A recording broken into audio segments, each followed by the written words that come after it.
You just have a seat there, Russell.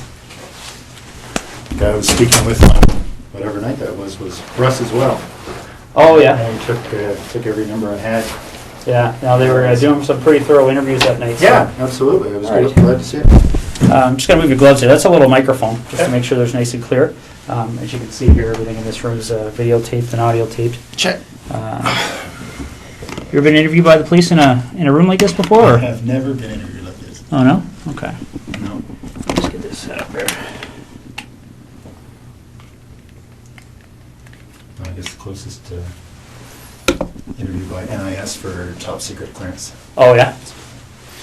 All right. Well, again, Russell, I appreciate coming in. An investigation like this, I mean, I'm sure you can appreciate it's been big news, especially down Belleville way.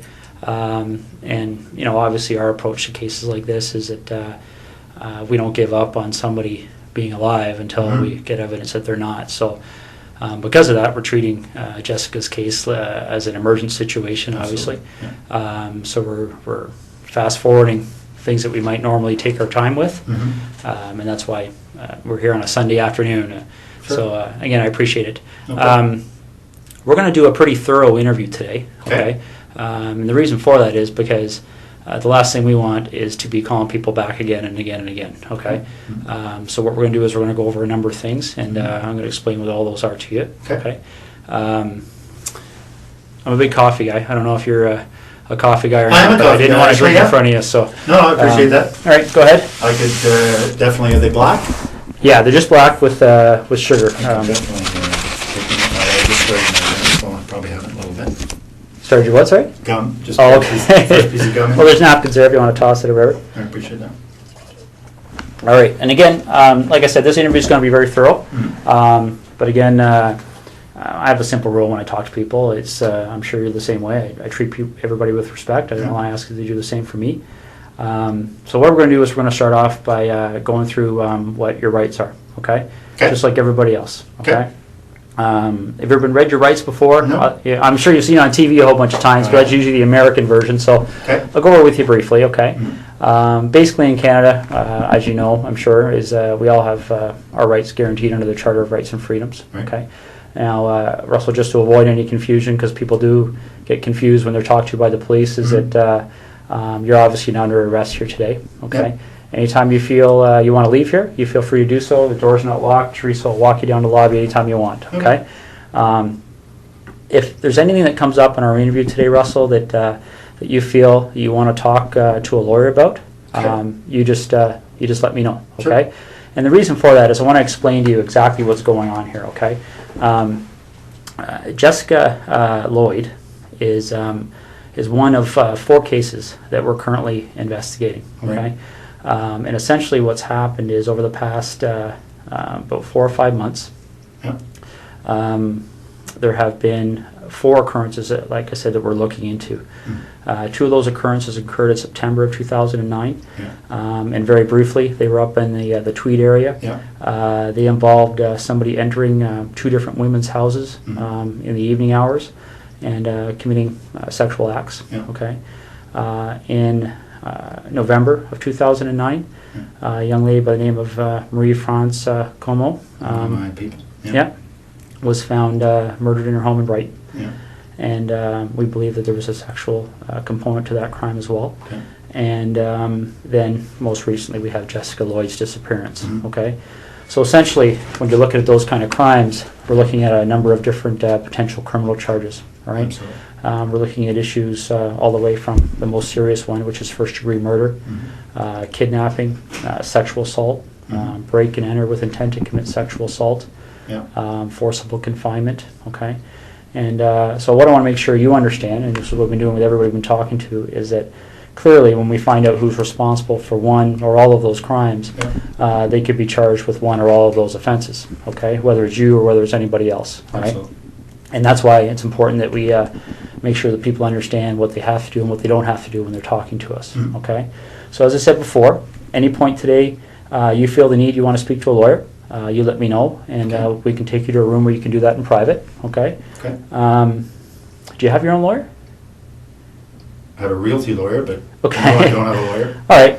If at any point you want to make that call and you don't know who to call, we have a phone list of lawyers that are available to give you advice free of charge right over the phone. Okay. So again, if at any point today you want to take advantage of that, you just let me know. Sure.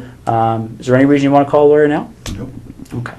A couple other fairly simple and straightforward things that you probably understand, but again, we go over them to make sure everybody's clear, is that you don't have to speak to me today, okay? Okay. And the reason for that is because the law considers me to be what we refer to as a person of authority, okay? Probably similar to what you may be considered to be on the base. Yeah. And because of that, I can be compelled to appear before any judge in the country, basically, to account for what takes place here today between you and I, okay? Sure. And that's the reason why everything's recorded, Yeah, because there can't be any more accurate record than that, right? So. No, understood. And the other thing I want to make sure you understand is that, you know, you mentioned a second ago about Ms. Como being one of your work associates. So I don't know what's happened since November on the military side of things. But what we want to make people clear on is that if you have been spoken to by any person in authority or any police officer about any of those cases, I don't want what they may have said to you to make you feel influenced or compelled to say anything to me today, okay? Whatever you might have felt influenced or compelled to say to them earlier, you don't have to repeat it to me and you don't have to say anything further, okay? But obviously what you do say, you know, for the third time is being recorded, right? So. Understood. These first two attacks happened not that far from my place in Tweed. Well, the second one did. Yeah. We didn't even know the first one had happened, but I understand that was reasonably close as well. But the second one was very close. Yeah. So certainly at the time, the OPP did a door-to-door. Yeah. Within a couple of days, probably the same night. So I spoke with a couple of guys then. Okay. Yeah, and I'm aware of that from looking at the different cases. And essentially, Russell, in a nutshell, that's what we wanted to talk to you about. Okay, those four cases are of concern to us, and you know, you've kind of almost hit the nail on the head about some of our issues that kind of make us want to talk to Russell Williams. Okay, because essentially there was a connection between you and all four of those cases. Would you agree? Geographically, and then I guess I drive past. Yes, I would have to say there's a connection. Yeah. Yeah, and that's why I'll be quite frank with you. That's why things kind of evolved when the officers talked to you on Thursday night. Okay. We kind of went from there because when I think you discussed with them the fact that you were a colonel at the base.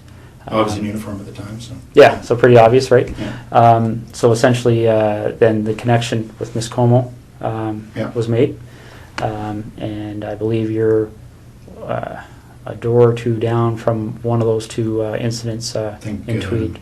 3 doors down, yeah. Yeah. Very close, absolutely. Yeah, exactly. So those are some of the issues we wanted to discuss with you. Yeah. Okay. So just getting back to these four incidents that we're talking about. Maybe you could just give me a little bit of history as to your arrival in the base in Trenton. When did you start working there? Friday on the day I was.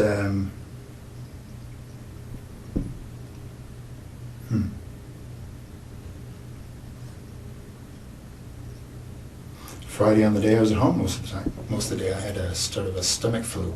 Okay. In Ottawa or Tweed? In Tweed. In Tweed? Okay. Yeah. So we backtrack then. So all day Friday, you're at home. Yeah. And then what time do you leave to go to the base to sleep there on the Friday night? Not sure. Probably just went in for just before bed. So I probably left Tweed at between 8 and 9 or so. Okay. And you get to the base and spend the evening there and get up for the 5:30? Yeah. Okay. That's right. So we backtrack from there. When did you arrive at your home at the cottage? I don't want to get confused between your home in Ottawa and the home in Tweed. So, no, I had been in Tweed all week. Yeah. The week prior now. Yeah, I think that's the case. Was in Tweed all week. Flew Saturday. Headed to Ottawa Saturday night. Okay. So if you didn't have the stomach flu on the Friday, what was your I think it was schedule that 7 or day? 8, really. Okay. What would have been my schedule? Just a standard schedule in the office. Okay. So, ops brief in the morning, a couple of meetings. I can't remember what the specifics were going to be. Okay, so Thursday night you slept at Tweed, or you? Yep. All right. And what did you do Thursday during the day? Thursday during the day I was at the base again.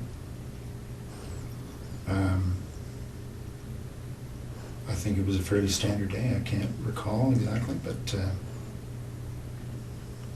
yeah, nothing. I was not flying, so I was at the base. So I would have gone in early in the morning, back in the evening again. Okay. Do you remember what time you left the base that night?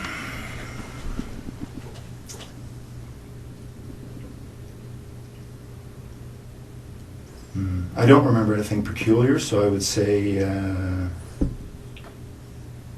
don't know, probably 7 to 9, somewhere in that range. Okay. And that's when you left? Left the base, yeah. And what That's a 45-minute transit. So 45 minutes home? Yeah. Okay.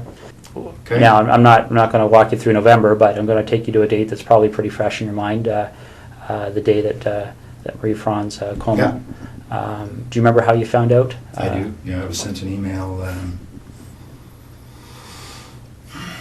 Well, as soon as the ops staff and the base learned, they told me. Okay. So I got an email. I can't remember if it was late at night, early in the morning. It was certainly, I saw it, I want to say first thing in the morning, because I had just come back from Ottawa. I was in Ottawa for a set of meetings on one of the days. I can't remember what day of the week we're talking about, but yeah, no, I mean, obviously when your people gets killed, it gets your attention. So Absolutely. yeah, I very much remember that coming in.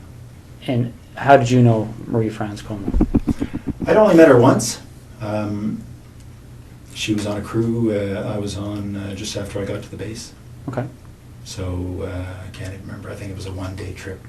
I did a number of trips in Canada, transporting our troops, sort of first leg out of Edmonton.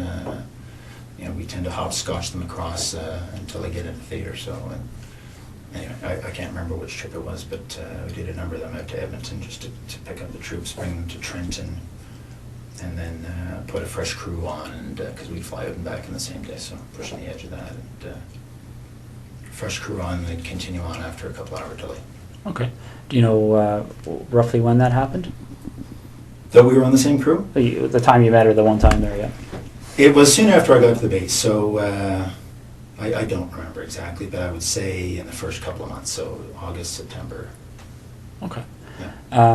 Now, you got that email notifying you that something had happened. Yeah. Do you have any kind of a clear recollection as to how your schedule was going that week? Well, I can't remember what day that the message came in. Just a second.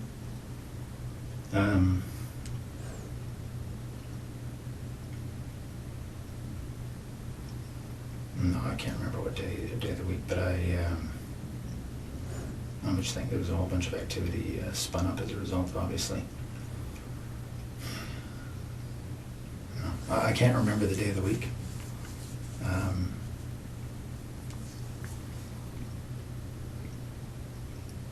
I'm just trying to think through the news reports I read.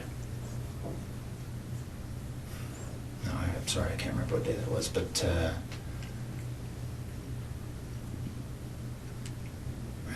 what we learned after the fact was that the MPs had learnt of her death, I think quite a bit after her body had been discovered. Okay. So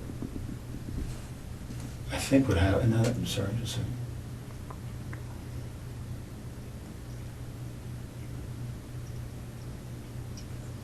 Okay. So I think, if I remember correctly, the MPs learned late that evening. Can't remember when, obviously, her body was discovered. It was probably in the news reports. But so they learned, and then they passed it to ops, so they immediately passed it to me. Okay. The MPs work for the wing operations officer, so they go through their chain of command, and then as soon as the duty watch officer had that information, she advised me. Okay. So again, that along particular with, week. along with some others. Right, right. I'm sure it spread like wildfire. Yeah, absolutely. So that particular week, do you have any recollection? Well, for instance, when you got the email, Yeah. do you remember where you were? I was at home in Tweed. Okay. Yeah. Do you remember if that was a week that you were reasonably stable in Trenton, or had you flown? No, over I there? had been in Ottawa.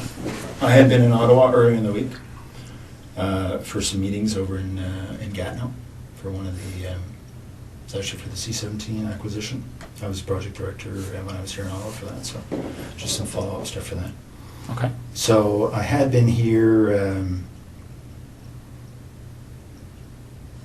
at some point in that week. Again, I can't remember how the days all fell together, but I seem to remember that I got this word shortly after having come back from Ottawa. It seems to me it was the same week.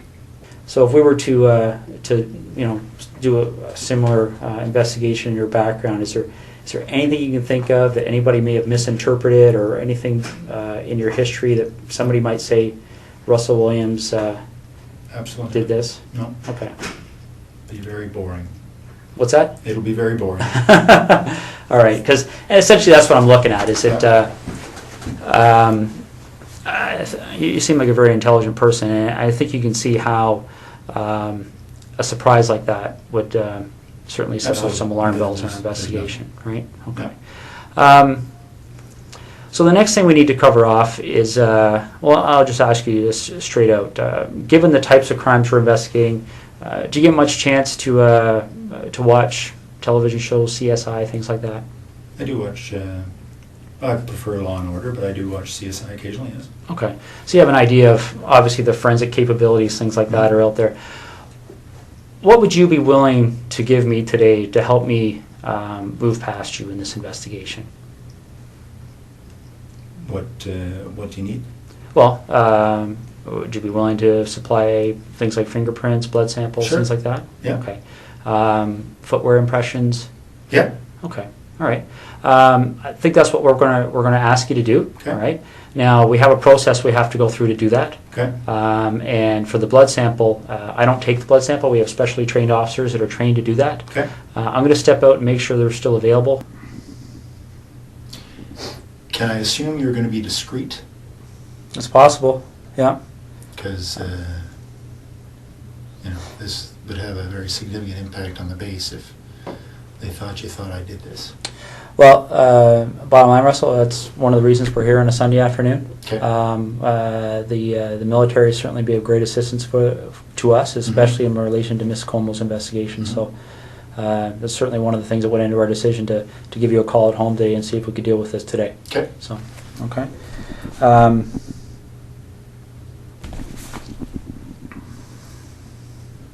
Because it's tough to undo the rumor mill once it gets started. But I appreciate that. Okay. Now that you've had some time to, I know we've been throwing a lot of things at you here, but now you've had some time to think about things. Is there anything that you're concerned about that buccal swab matching in any of those 4 residences? Is there, I guess, let me explain you what I'm getting at here, Russell, okay? This is a significant investigation, as you can well imagine. Yeah. That DNA is going to be significant in our investigation, both quite possibly to help you, quite possibly to help us. Understood. I don't know yet. I don't know what the result is yet. Mm-hmm. And I'll go back to the example I gave you because it's a very similar issue, I think. And you talked about the idea of discretion here. Okay. Mm-hmm. You talked about the idea that I think hopefully you appreciate the fact of how we approached you here. Yeah, absolutely. And essentially, we have no issues with that. Okay. We talked recently about the whole idea of any unusual sex acts in your history. Mm-hmm. But another thing that can often happen in cases like this is that people become concerned about things like extramarital affairs, indiscretions along those lines. Mm-hmm.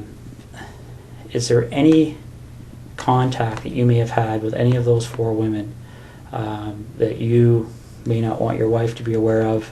Anything like that that we should know about to try and explain why if your DNA is found, it would help us understand why it may be there. Absolutely not. Okay. Can you think of any reason why we would find your DNA in any of those residences? Let's focus on, well, for instance, I believe, let me just check the name there, make sure I've got the right address. Talking about the house that was just a couple of doors down from you there in Tweed. A couple of doors down was Lori. I don't know her last name. I don't know. Mazzacati? I don't even know what her last name is, but there's the woman down the road, 3 doors down. Yep. Her name is Lori. I don't know her last name. All right, let me just make sure we're on the same page here.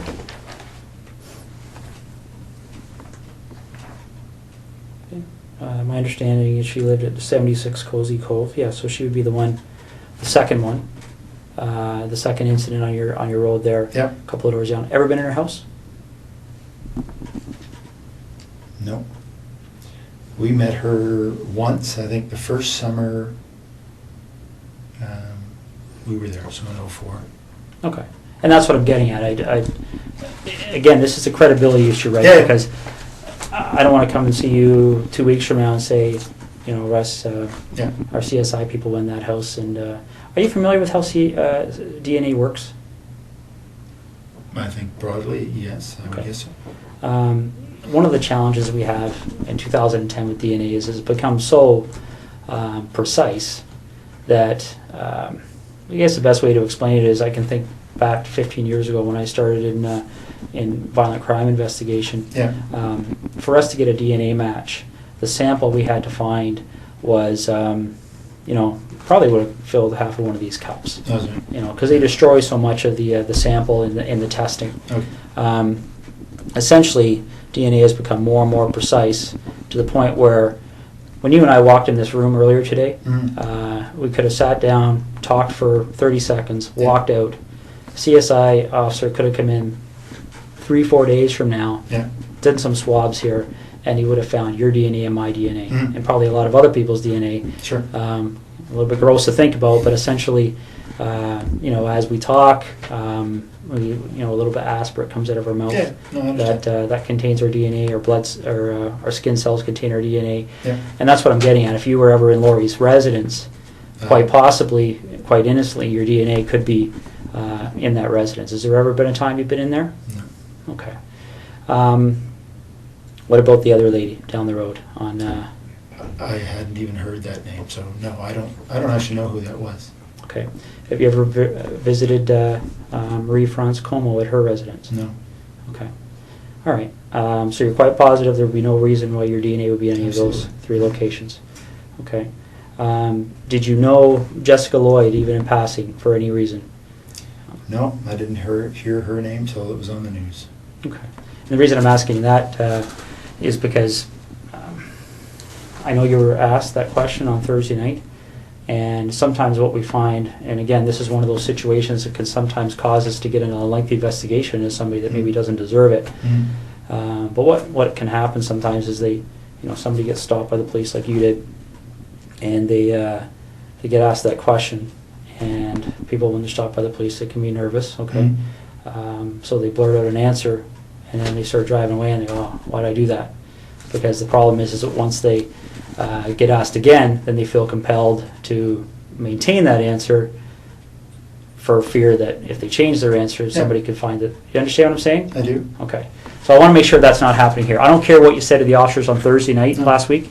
If there's any communication or contact between you and Jessica Lloyd, you've seen her picture, right, around town? Yeah, absolutely. Okay. Ever seen her before? I don't. No, I would say I have not. Okay. All right. All right. And you mentioned something about doing some renovations at your property in Tweed there. I think you said something earlier about tearing up carpet. Correct me if I'm wrong, but oh yeah. Okay. When did all that happen? In 2004 or 5. Okay. Any recent renovations? No. Okay. All right.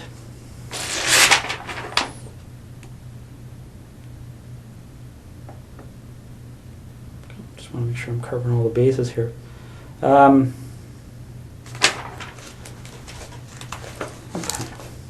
What kind of tires do you have on your Pathfinder? I think they're Toyo. Okay. Do you know the brand name, or sorry, the I think that make? is I don't remember. Sorry, the make is Toyo. Yeah. I don't know the model. Okay. Just see, I'll read this off to you, see if it rings a bell.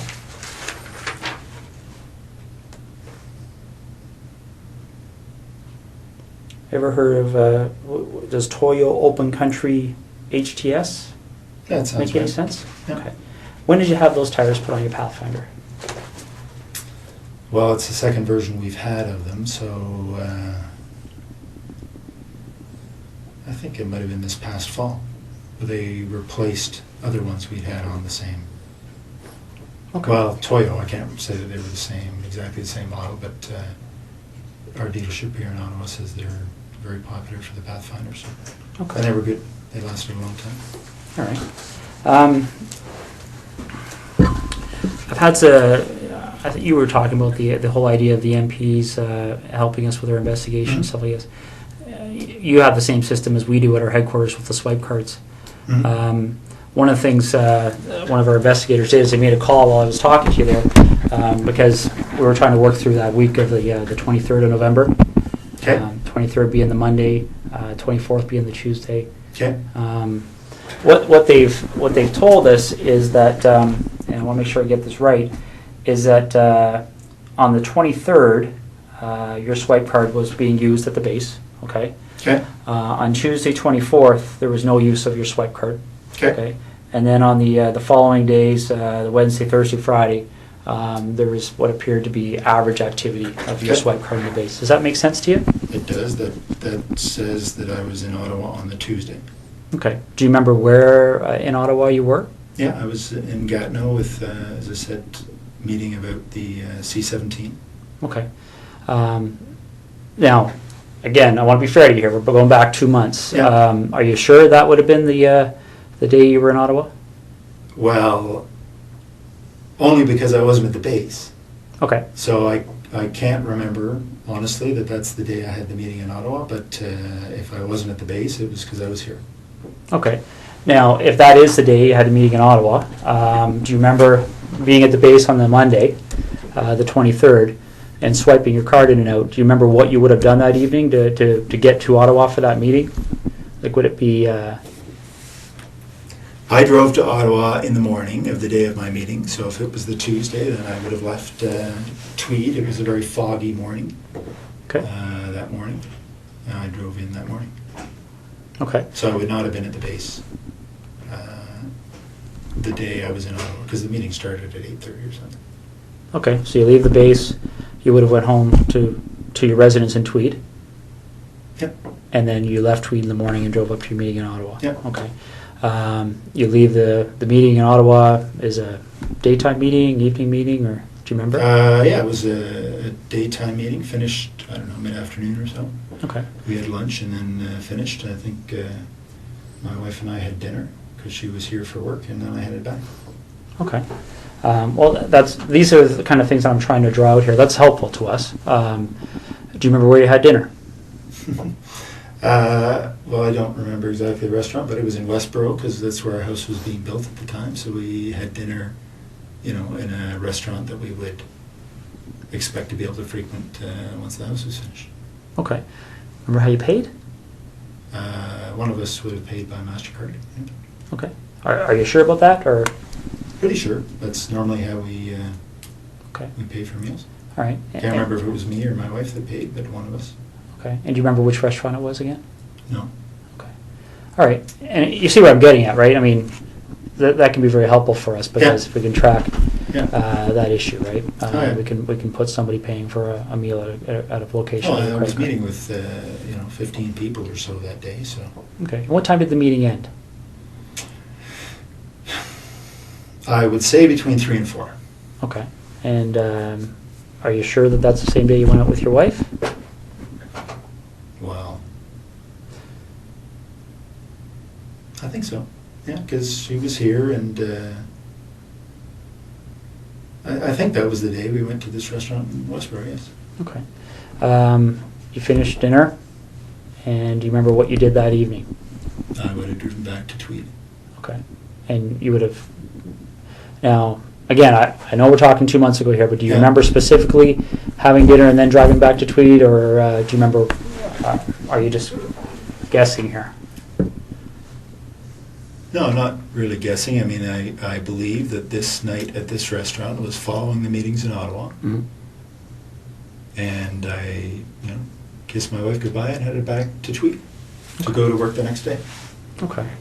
All right. The tires that you have on your truck, right? The reason I asked you about that is there any time, I mean, you recall where you were stopped by the officers there? Yes. Okay. Did they explain to you what the significance Said of that was her location? house. That was her house. Yeah. Okay. So you remember that location? Yep. Do you remember what the crossroad was, or? I don't think there was a crossroad. It's sort of just on the south end of 37. Okay. When you get stopped at that location, has there been a time in the recent 1 or 2 weeks that your vehicle has left that road for any reason whatsoever? Have you driven into a field with your vehicle at all, for any reason you can think of? No. Okay. Because I want you to rack your brain here. This is important. So, Yeah. is there anything you can remember doing that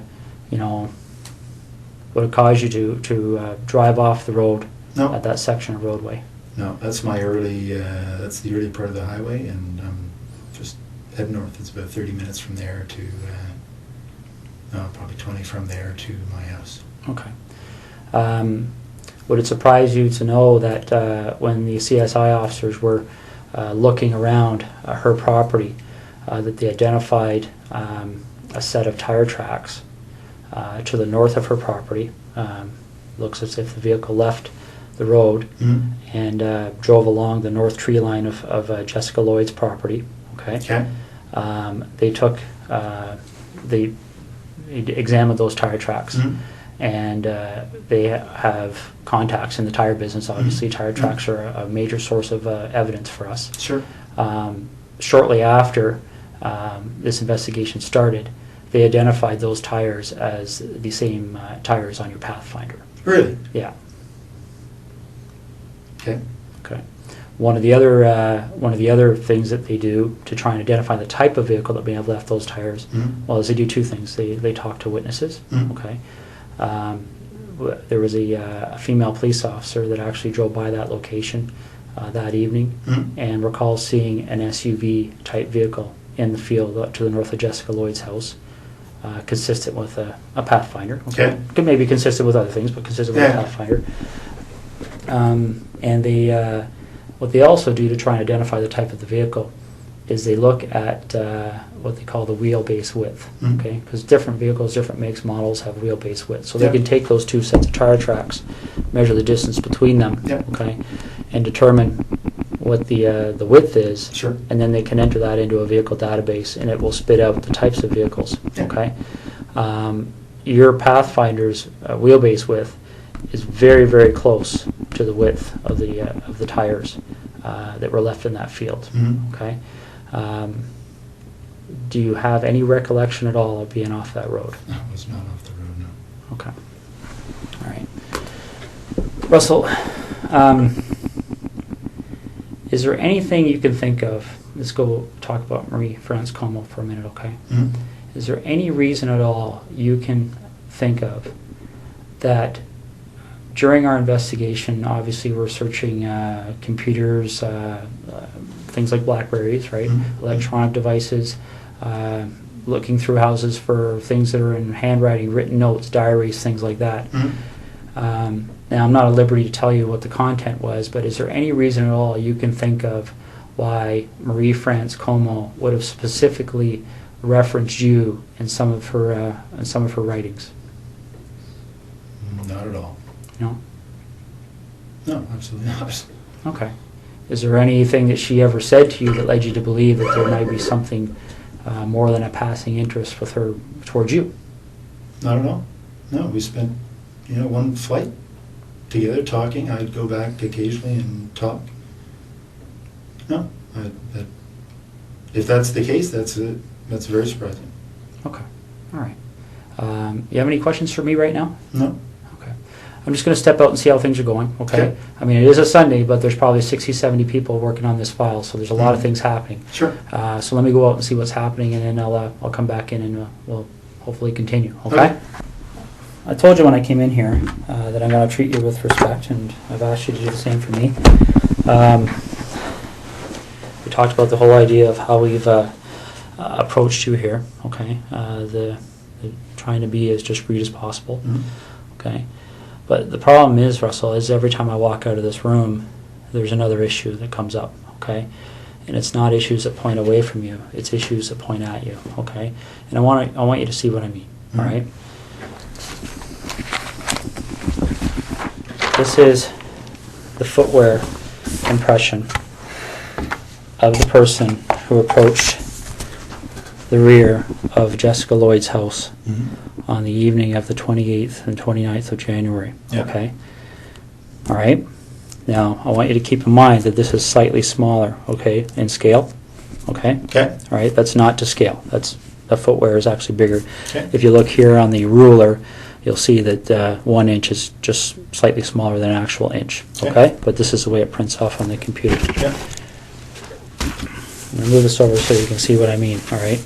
Because essentially when you're dealing with footwear impressions, we have a gentleman on the OPP who's basically world-renowned. His name is John Norman. And essentially with footwear impressions, you're in a situation where you're pretty much in the area of fingerprints, okay? And essentially what we're talking about here is, especially when you start adding in other pieces of information that support an investigative position, okay? This is a photocopy of the boot that you took off your foot just a little while ago, okay? Now, I'm not an expert in footwear impressions, so I rely on the experts. Footwear impressions are very much like fingerprint comparisons, okay? You take a look at this print, and again, this is one print. This person walked through, there's several different prints to compare, so we're going to get features off of one print to compare, features off another print to compare. These are identical.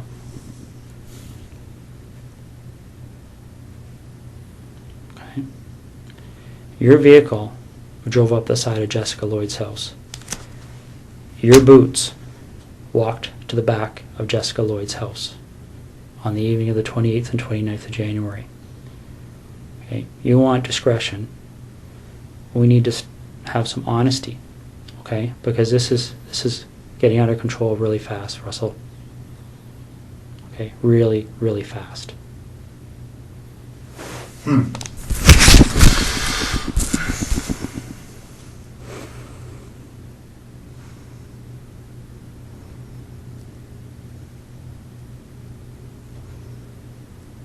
This is getting beyond my control. All right, I came in here a few hours ago and I called you the way I called you today because I wanted to give you the benefit of the doubt. But you and I both know you were at Jessica Lloyd's house, and I need to know why.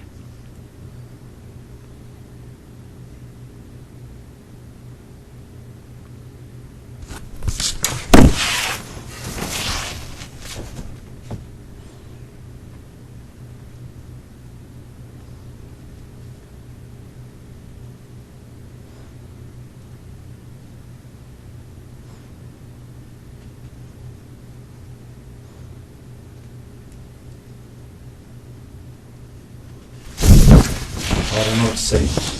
It's Well, you need to explain it, because this is the other problem we're having, Russell, okay? Again, these decisions are made by me. Right now, there's a search warrant being executed at your residence in Ottawa, okay? So your wife now knows what's going on. There's a search warrant being executed at your residence in Tweed, and your vehicle's been seized, okay?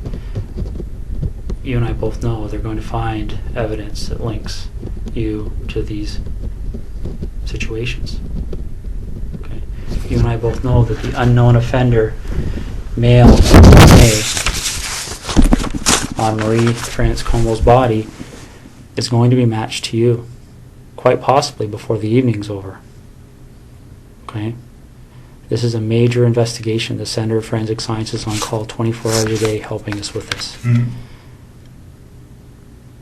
Your opportunity to take some control here and to have some explanation that anybody is going to believe is quickly expiring. Okay?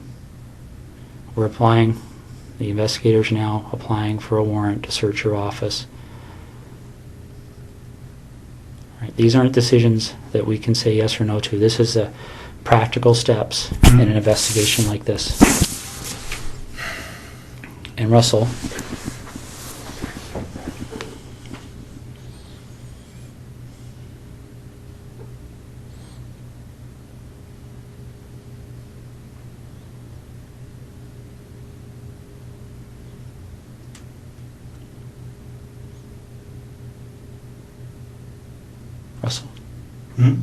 listen to me for a second, okay? When that evidence comes in, when that DNA match, when that phone rings and somebody knocks on this door, your credibility is gone, okay? Because this is how credibility works, all right? And I know you're an intelligent person and you probably don't need to hear this explanation, but I also know your mind's racing right now, okay? Because I've sat across a lot of people in your position over the years, okay? The bottom line is that as soon as we get that piece of evidence that solidifies it, DNA, okay? As soon as the expert in footwear impressions, the expert in tire impressions calls and says, yes, I've examined those and they're a match, it's all over. Because as soon as that happens, where's your credibility? Where's your believability? You're just another, and again, don't take this wrong, okay? But you can see if you step outside this room in your mind and imagine how people are going to view you, okay? If the truth comes out after the clear evidence is presented to you, when you finally go, okay, I'm screwed now, what are we going to do?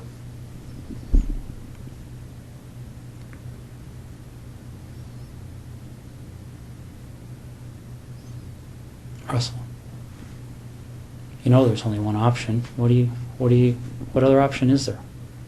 What's the option? Well, I don't think you want the cold-blooded psychopath option. I might be wrong. Okay, because don't get me wrong, I've met guys who actually kind of enjoyed the notoriety, got off on it, got off on having that label. Bernardo being one of them. I don't see that in you. If I saw that in you, I wouldn't be back in here talking to you, quite frankly.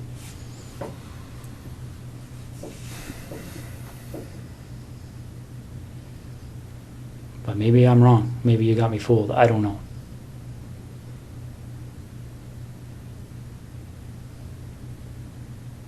This is over. And it can have a bad ending where Jessica's parents continue to wonder where her daughter's lying.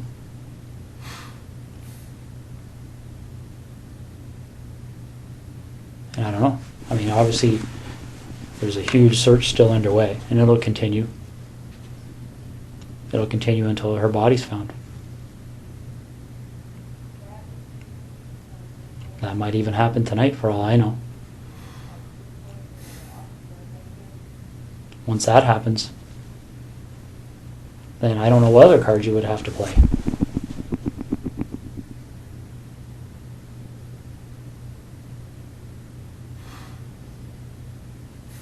What are we going to do?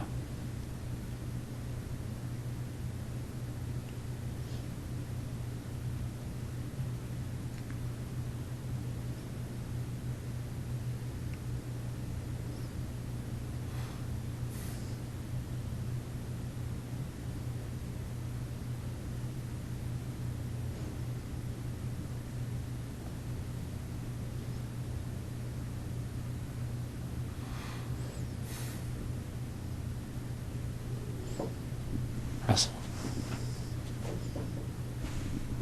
what are we going to do?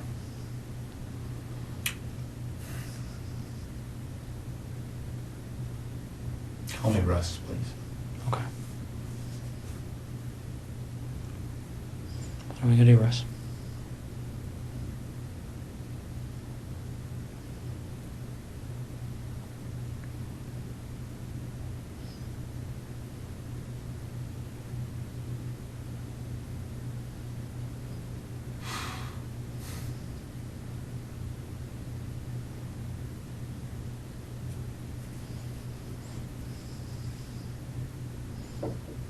Is Jessica somewhere we can find her easily?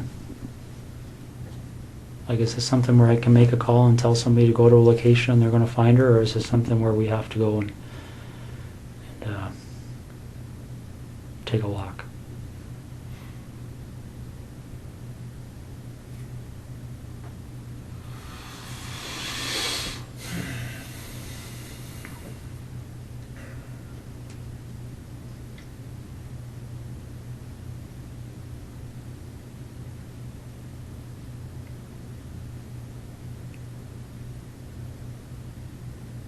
Which direction are we heading in here?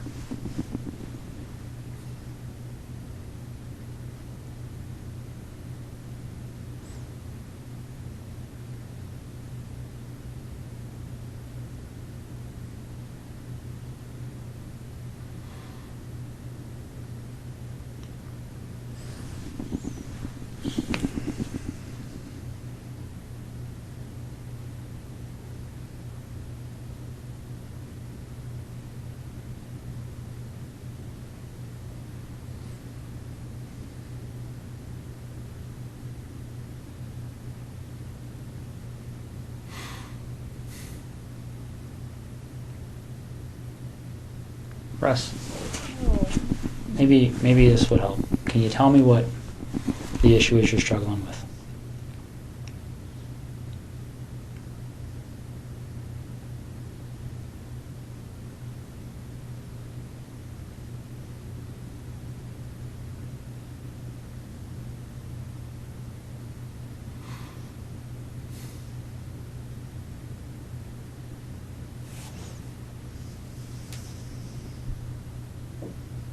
What's the issue you're struggling with?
It's hard to believe this is happening. Why is that?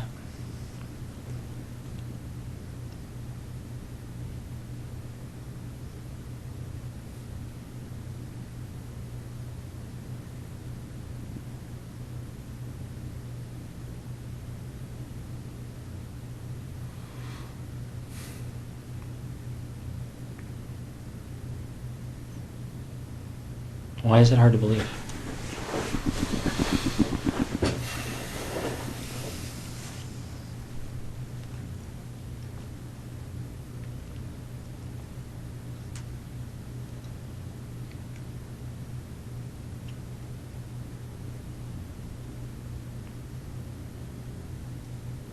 It's just hard to believe.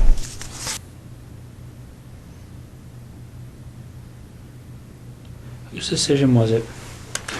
And we're going to find out the answer to this anyway. But whose decision was it to issue the directive to the base personnel that nobody had to speak to the police and to seek legal counsel before they were questioned? I don't think that was... My understanding, that direction came from somebody that reports to you. What do you think they're going to say, Well, Russ? no. What do you think they're going to say? All right, and let's step back for a second here, okay? I really don't think it benefits you or makes you look any better to start debating the little issues, No, okay? but that is news to me. Okay. I have a legal officer that reports to me Yeah. who may have given that direction. Okay. But that's the first time I've heard it. If that's true, Okay. that's the first time I've heard that. All right, and that may be the case, but how does it look? Right? We're not even dealing with something that's really even evidence because it's not needed. I mean, when No, you no, have but when you that- have DNA and all this other stuff, that's not even. What really was the an issue. direction? I don't recall, but it was something along the lines of telling the people on the base that they weren't required legally to speak with police and they should seek legal counsel before they decided to speak. But Okay. Well, if that was actually said, it would not have been to the base at large. It may have been to the individual, the boyfriend who is the suspect. okay, That- my understanding it went out to all personnel. No, absolutely. Maybe no, only under your command. I don't know. It didn't. Okay, okay, that's I fine. did never see it. That's fine. Now let's get back to the issue. What's that? So you talk about perception. My only two immediate concerns from a perception perspective are what my wife must be going through right now Yeah. and the impact this is going to have on the Canadian Forces. Where do we go?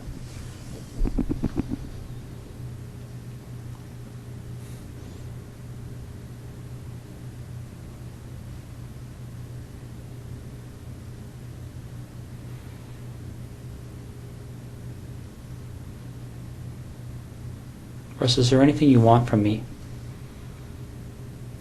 Is there anything you want me to explain? Is there something missing that you're struggling with that I can shed some light on for you?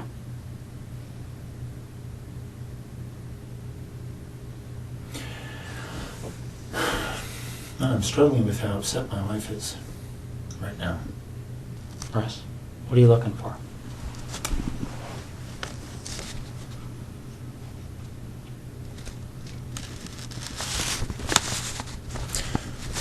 I'm concerned that they're tearing apart my wife's brand new house. So am I. But if nobody tells them what's there and what's not, they don't have any choice. Computers will be brought to Microsoft in California. They'll be picked apart. You can't erase things from computers. It doesn't happen. I'm sure you've seen that. I'm sure that's pretty common knowledge these days. It just doesn't happen. They sell programs that to try and help people clean their computers of stuff, and our guys are pulling that stuff out all the time. The FBI is pulling that stuff out all the time.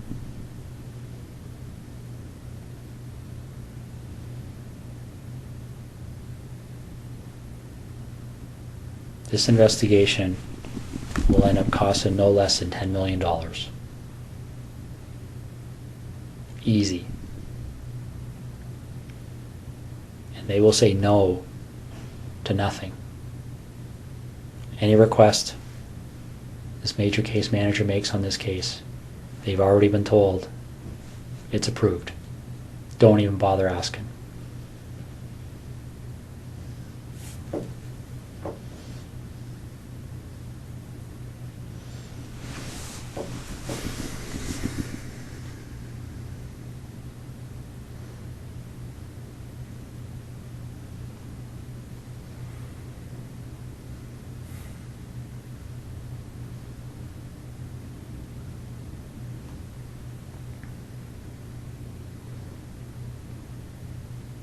So what am I doing, Russ?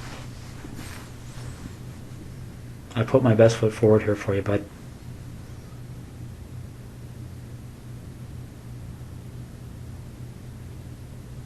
I really have. I don't know what else to do to make you understand the impact of what's happening here.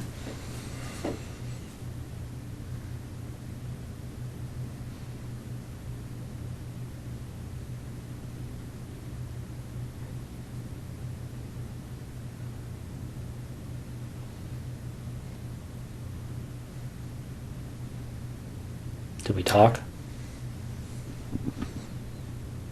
I want to minimize the impact on my wife. So do I.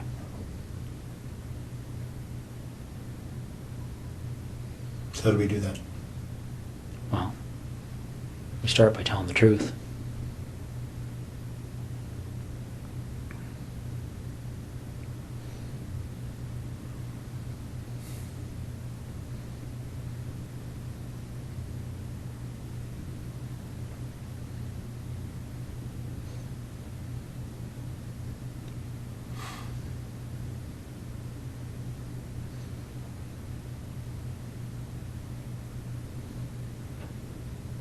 Okay. Okay. So where is she?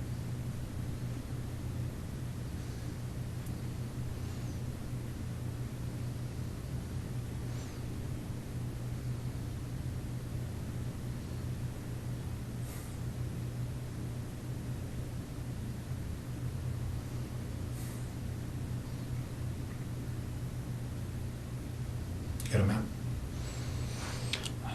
Is she close to where she lives? I've got maps of that general area.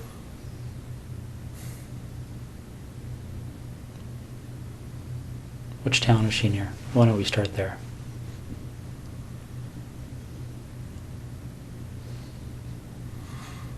I'm not sure if you give me a map of that covers Calabar down to the highway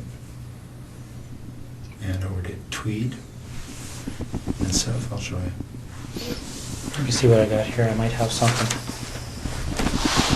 Is she inside, outside?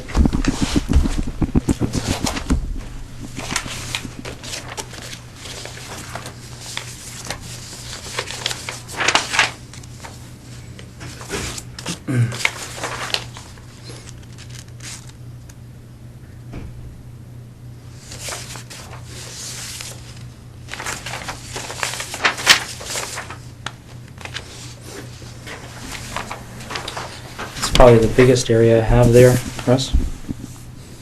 Yeah, you need more. You need a real map. So where am I going on here to get to her? In this block here. Okay. So you're pointing to a detailed map of that area, and I'll show you where she is. Okay. Is she close to a road? Yep. All right. Is it something where is she buried, or is she somewhere where if you walk there you would fairly easily see her? It's here. Okay. So she's south of 7, east of Tweed, west of 41. And what's this road here? Not sure. Neither am I. Okay. I'll be right back, okay? Do you want any water or anything? Sure. Okay, I'll be right back. How long has she been there for?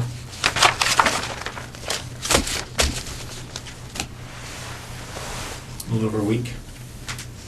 Was it fairly quick from the time she left? Friday night. Friday night? Yep. So where was she between Thursday night and Friday night? In Tweed. With you? Yep. How long was she alive for?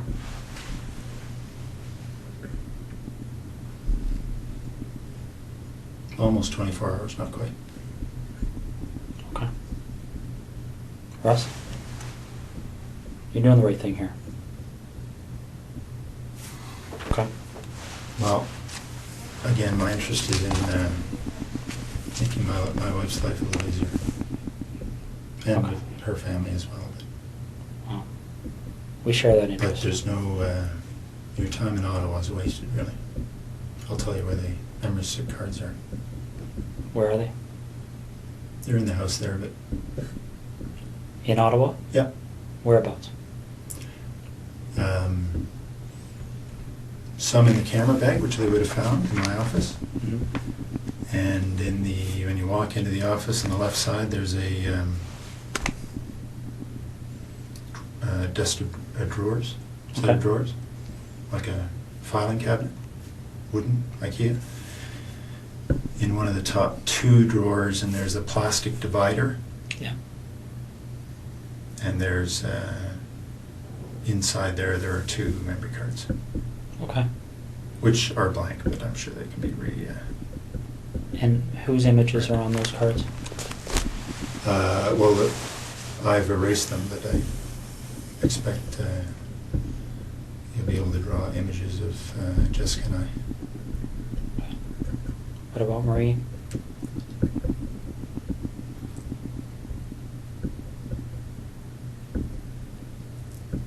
There may be images on there as well. And the 2 women from September? Yep. Okay. Do you have those images stored anywhere else?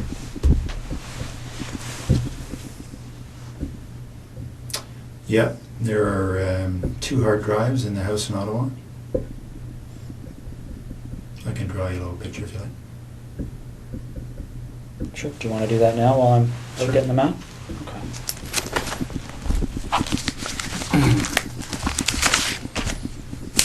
Want anything to eat or anything? Leave that with you. Okay. Sure.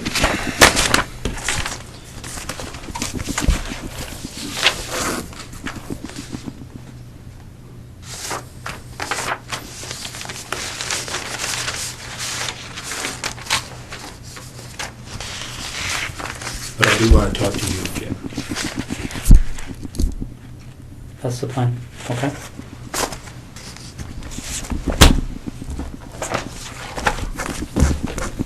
I'll be right back.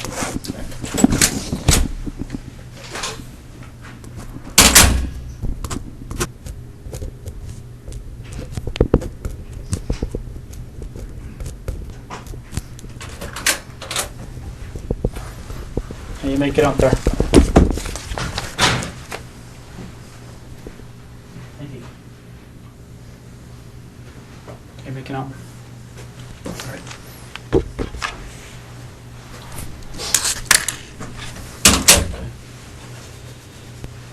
Somebody running around looking for an actual map, but I did the same thing with the Google Maps. Just have to blew them up a little bit more.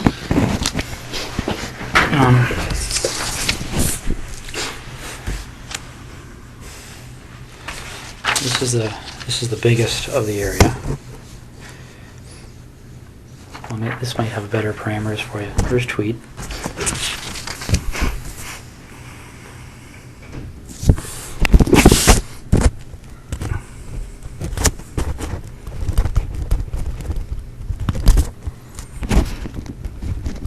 .7 kilometer from this intersection on the side of the road.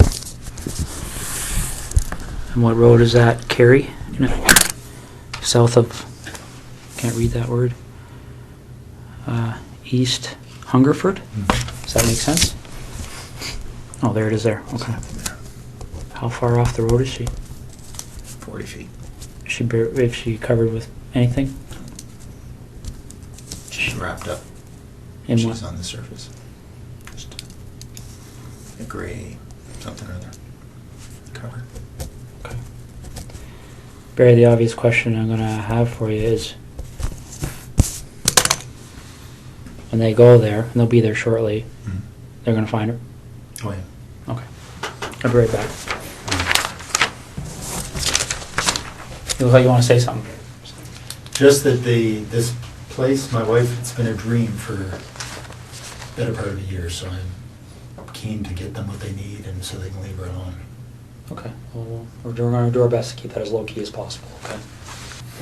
What do you want to talk about? It's pretty wide open now, eh? Yeah. What do you want to know? Well, do you want to work forwards or backwards? Doesn't matter. Why don't we start with Jessica? Okay. How does that start for you?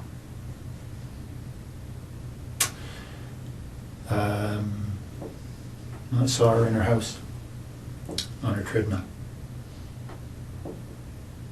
Wednesday night, I guess. Then I noticed she wasn't there Thursday. So I got into the house to look around.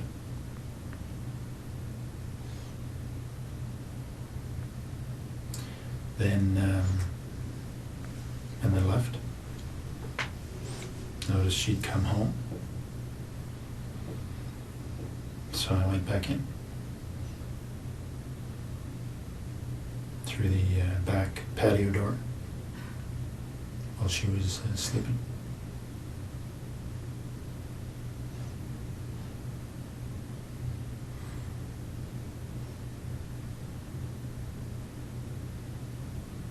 Okay. So I woke her up.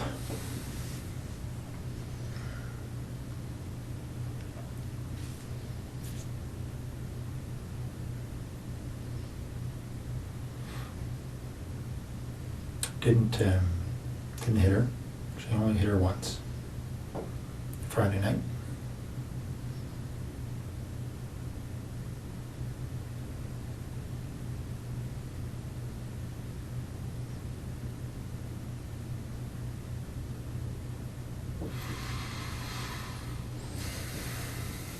Okay.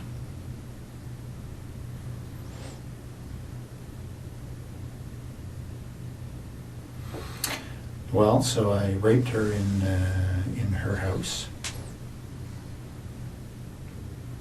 and then I took her to the car and took her to Tweed.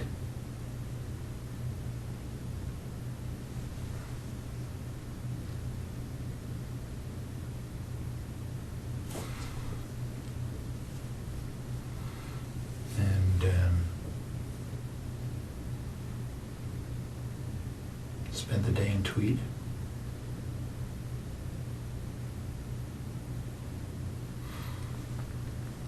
And then I hit her as we were walking. She thought we were leaving.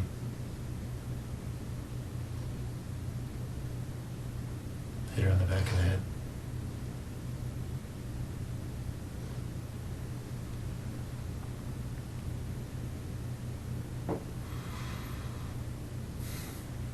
Okay.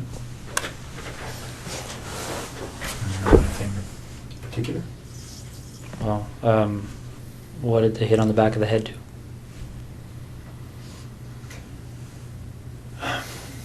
Well, I was surprised that her skull gave way.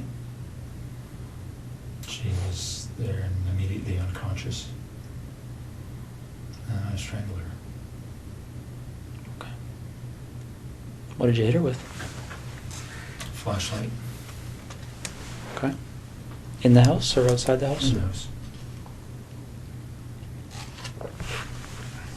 Yeah, they'll find signs of that. Where in the house did this happen? In the main portion, just in front of the fireplace. What do you mean they'll find signs of it? Oh, there's quite a bit of blood. I hadn't expected. I'd expected to knock her out. But obviously generated a lot of blood. What did she bleed onto? The floor. It's just tile floor. Okay. Did you clean it up or did you? I wiped it up. I know it'll be easily spotted. What makes you think that?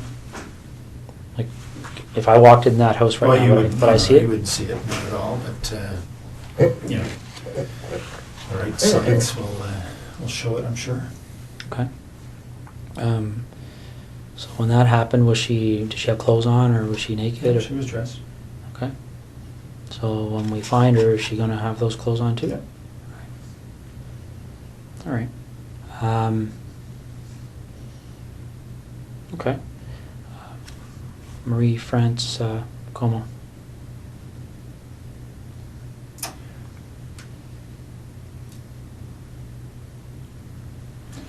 There was an open window in the basement of her house when she was away. I went in there a couple of nights before she came home. Looked around. I went back in there late at night when she was at home. She was on the phone in her bedroom.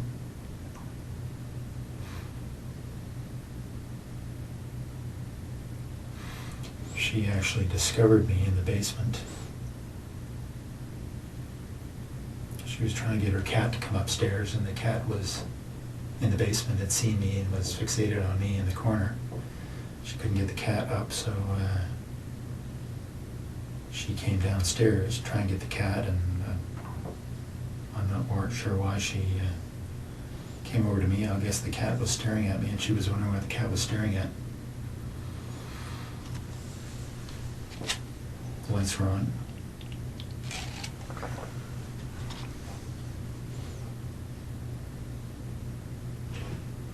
So when she spotted me, I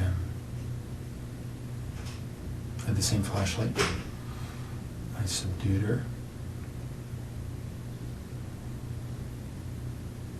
Tied her up, brought her upstairs.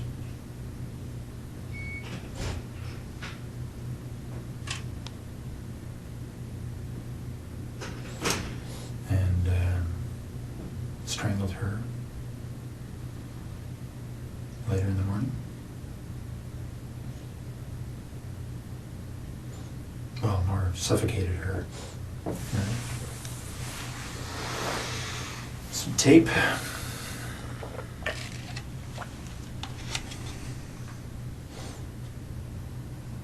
Left her there.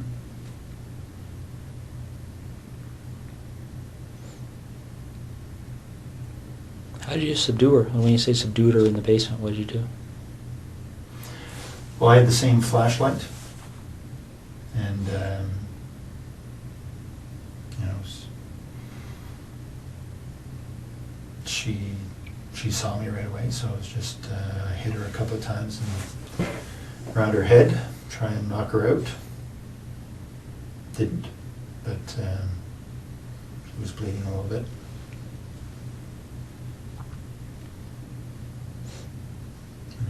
Eventually, after a struggle, subdued her.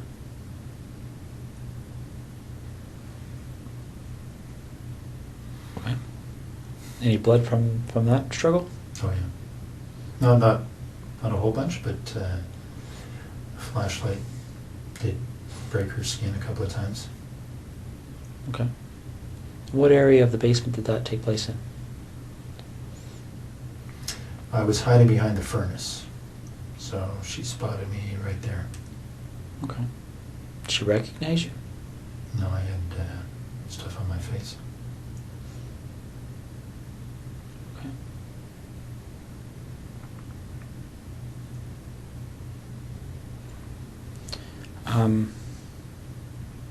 So then you go upstairs, and you said she suffocated? Well, I suffocated her. I put tape on her. I put tape on her mouth, and then I put tape on her nose and held it there so she couldn't breathe.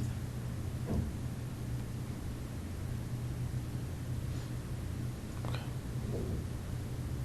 What kind of tape was it? Duct tape. What happened to it? Well, I took it with me and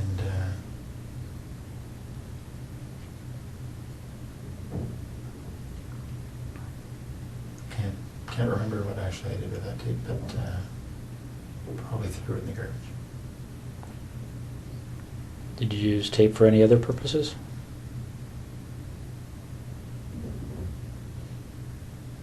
No. Okay. Did she ever recognize you through this whole episode? No. What did you say you had on your face? I had just a cover for my head, just a, a sports, pullover type, like just a little cap kind of thing. Okay. Just a,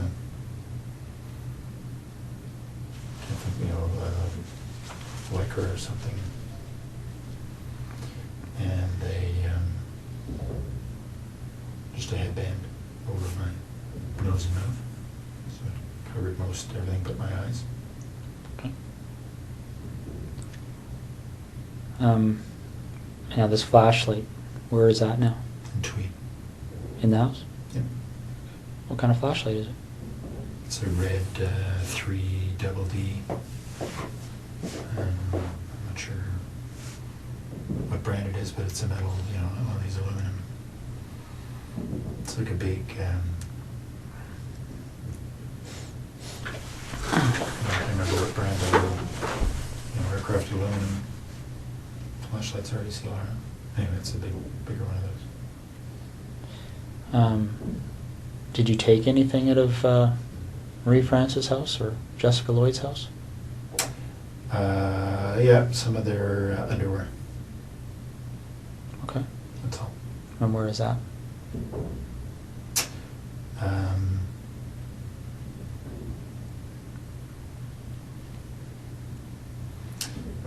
It's in some boxes in the basement here in Ottawa, in that rec room. So we just moved in, so there are boxes everywhere. So on the same side as the furnace room, sort of in the back against the wall. Okay. What do the other boxes look like?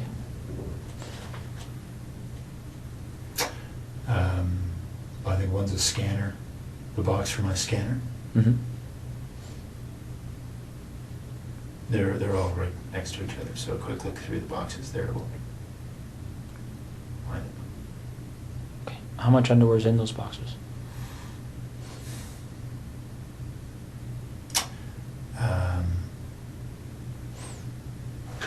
Probably 60 pieces or so total. All women's? Yeah, 60 pieces of theirs. Of whose? Of Jessica's and Marie-France. So you took 60 pieces from between the two of them? Yeah, Okay. I think so. All right. And they're in a, like when you talk about a scanner, is it a computer scanner box? My computer scanner is up in the office and its box is down in the basement, so Okay. it's inside that box. Does any of the underwear in those boxes belong to anyone other than Marie France or Jessica?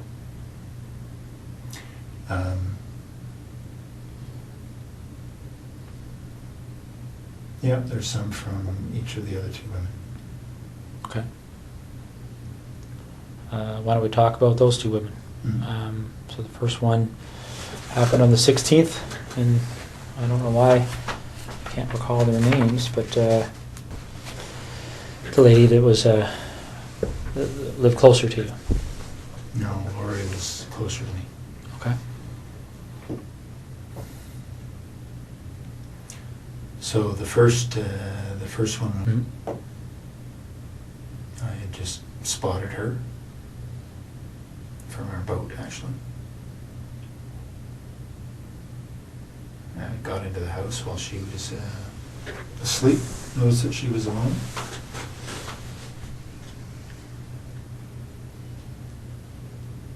And just hit her with my hand while she was sleeping.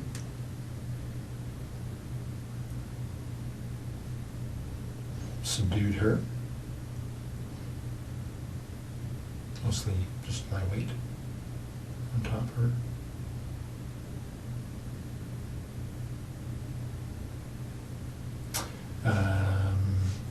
Had her take off her pajamas.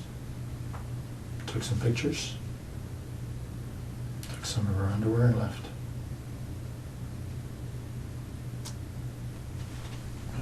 And the other woman?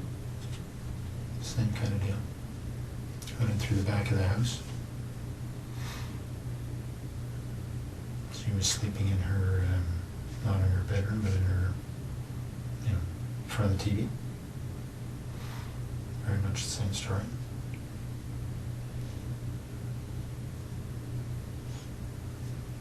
Anything different about that story? I mean, pretty much the same story and exactly the same story are two different things, right? Yeah, no, not much different at all. I did have the flashlight that time. I hit her with a flashlight. Didn't think it would knock her out. Didn't. So, and I subdued her with my weight. Took off her clothes, took some pictures, and left.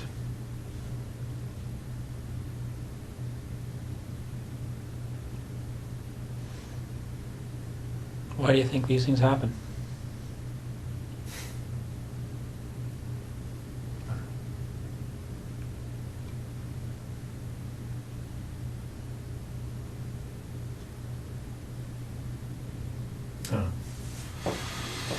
Have you spent much time thinking about that?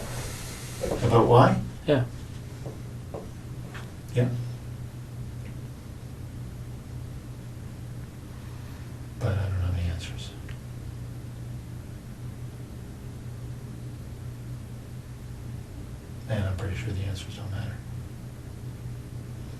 Let me ask you this: did you like or dislike these women? I didn't know any of them. Okay. I had met Maddie France that one time in our airplane. Okay. No, I guess when you're going through these things, are you? Well, let's talk about Jessica, because she was there with you for the whole day, right? Mm-hmm. What kind of feelings were you experiencing while you were with her that day?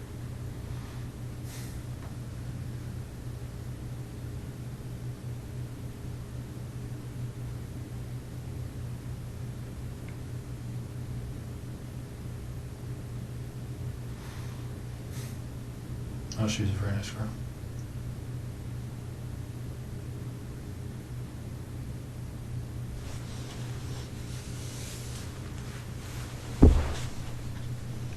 Can you tell me why you killed her? Right? Do you know why you killed her? Well, I think I killed her because I knew that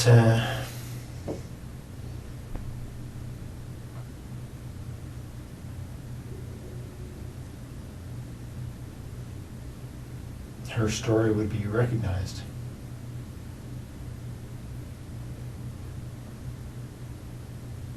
Her story would be recognized? How do you mean? Well, because she knew I was taking pictures. Mm-hmm.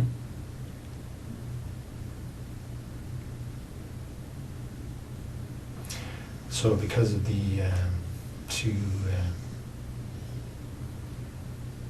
stories in Tweed, that would have been a fairly, yeah, been quite obvious. So if you didn't take pictures, what would you have done with her? I don't know. I mean, she's at your house, right? Well, let me ask you this. Is it 2 lived, right? And 2 died. What was the difference in your mind between? Well, the attention the first 2 got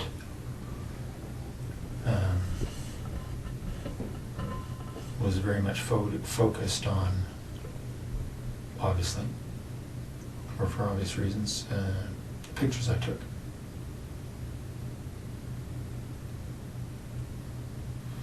So anybody else telling stories about pictures, right, would have been a fairly straight line.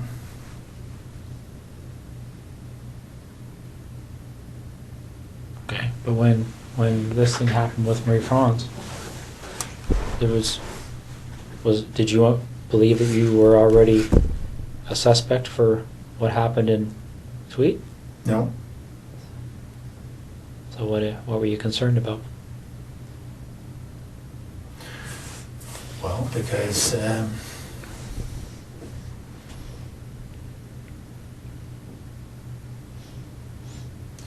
was pretty sure that she was serving military, right? Mm-hmm. It would have been difficult for investigators to ignore that connection. Okay. Yeah, makes sense.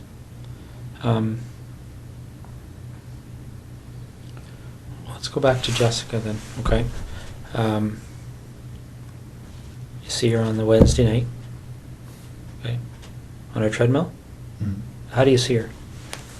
She was in the basement, window wide open, on a treadmill. So I drove by.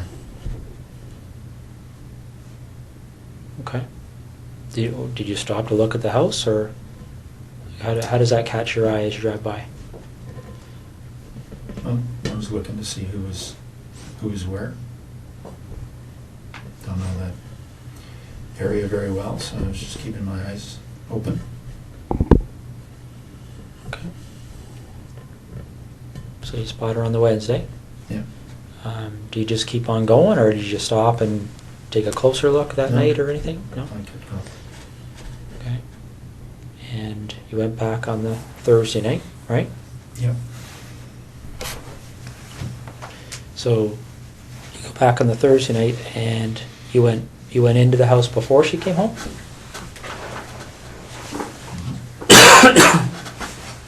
Yeah, she was out. Okay. Done with those.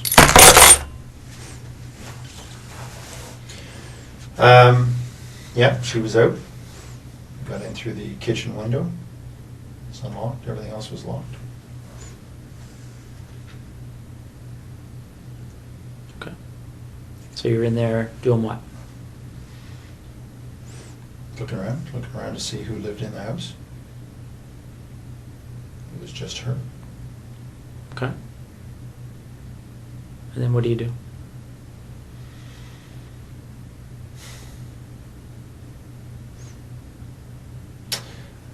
Well, I left the house. And then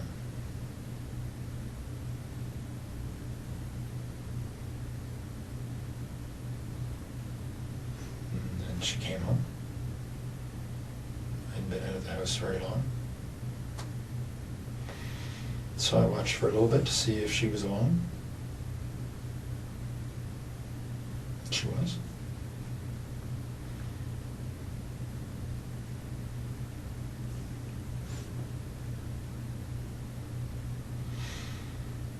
And I went in when she went back to sleep. When she went to sleep. Okay. So you go in, she's sleeping, and what do you do? Well, I snuck up to the side of her bed, expecting to try to knock her out. She woke up, but she did as I said, so I didn't hit her. What did you say? Said, lie down on your tummy. Okay. She did. I tied her up. What'd you tie her up with? Some rope I brought. So she's on her stomach. How are you tying her up? Just tying her hands behind her back. Okay. She got clothes on at that point? Mm-hmm. What kind of clothes? Sweats. All right. You tie her hands behind her back, and then what happens? I took her clothes off.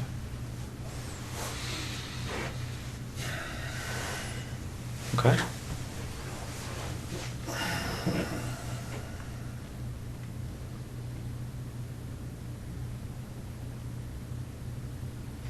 And then what happened? I raped her. A rape can mean a lot of different things. What kind of sexual act took place? Just, vaginal and oral. Okay. Oral. Who was performing the oral sex?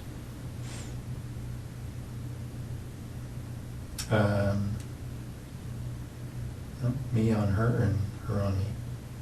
Okay. Any condoms used or anything like that? No. No. So and again, correct me if I'm wrong. Vaginal intercourse. Her performing oral sex on you, and you performing oral sex on her. Mm-hmm. Do you remember what order those things occurred in? Yeah. I started with the oral sex.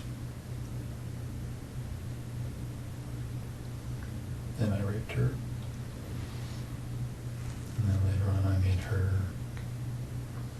perform oral sex on me. Okay. Any kind of conversation happening when this is going on? Yeah, a little bit. What was being said? Well, I threatened her before she before I had her perform oral sex. What did you say? Well, I put a zip tie around her neck. I said that I would pull it if I didn't like what she would do. Okay. So she did what you told her to do? Mm-hmm. Any issues there? Any reason to pull it? No.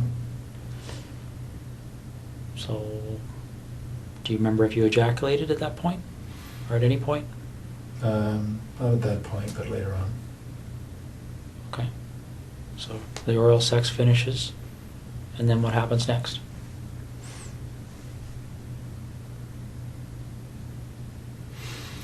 Well, I continued to rape her, and I had her put on some of her underwear. Took some pictures, lots of pictures. And then got her dressed, walked back to the truck. Okay. At what point did you decide that she was going to leave with you?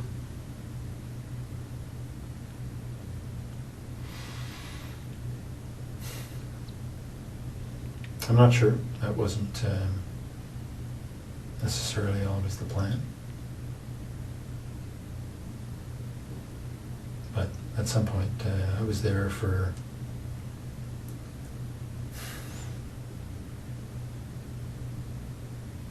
three hours, 3 and a bit.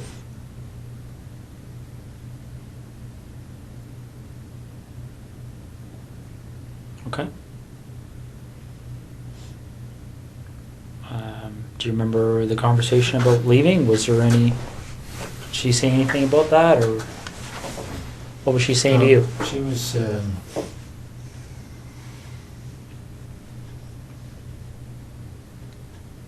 certainly cooperative. Okay.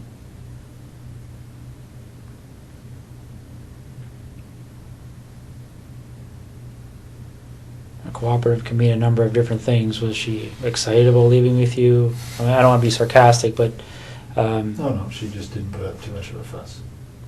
Did she try and negotiate with you at all, or No. what did she say? Well, I told her that I would let her go later on. Okay. So when you take her out of your house, is she still bound, or Yep. how is that done? Just hands behind her back. Okay. What about her feet? Anything there? No, she was walking freely. Okay. Barefoot, or... No, she had those brown suede shoes on that had been reported. Okay. So where does she sit in your truck when you get to the truck? Front seat, passenger side. Okay. And where do you go? Straight to Tweed. Straight to your house in Tweed, or straight to Yep. just the town? Straight to the house. No stops anywhere? No. Okay. What time, do you remember what time you arrived there?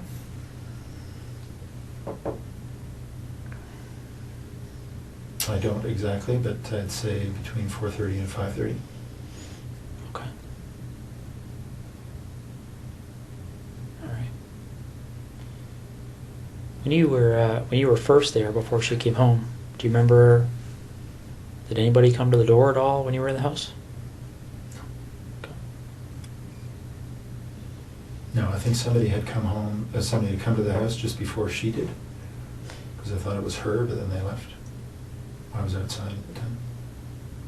Did you see who that person was, or what kind of vehicle they were in, or anything? No. Saw the lights, I assumed it was her, and then all of a sudden they left, so I don't know what happened. Okay. Where were you when that first vehicle pulled up? In the back here. Okay. So you didn't have a view of the vehicle, you could just tell that there was a vehicle there, is that fair? Okay. So you get home, what, 4:35 you say? Hmm. Okay. And then what happens?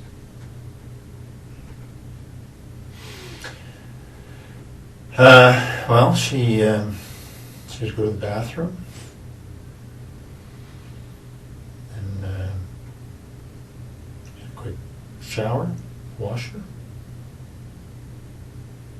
Then we went into my bedroom. And went to sleep a little bit. She was tied up. How was she tied up at that point? Hands behind her back. I put tape over her eyes from the beginning. So that's what she had. Okay. When they find her, is that tape going to be there, or was it ever removed? No, I removed it. Okay. What kind of tape? Duct tape. All right. The duct tape that you used, where's that roll? It's all gone. I used the rest of it to bind her body.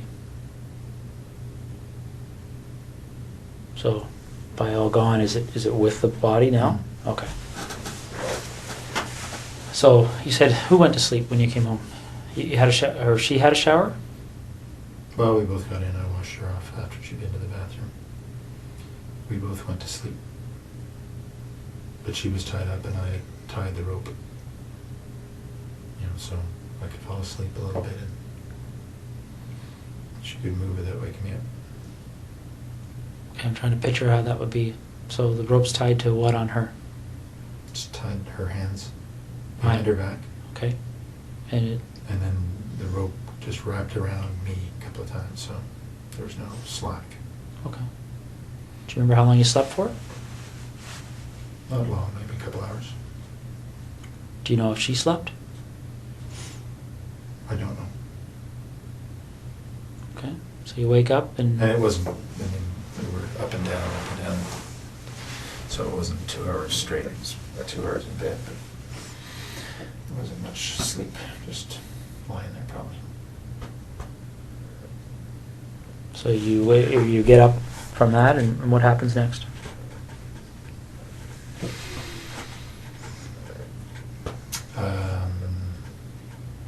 She had a seizure, actually. She felt it coming on, and because she'd had some before. Lasted quite a while. Got her dressed, into the family room,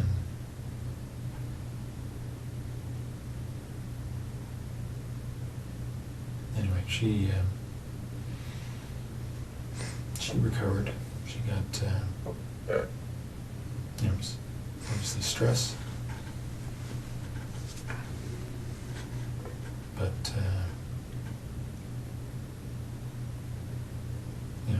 probably went on for about 15 minutes. Sort of it.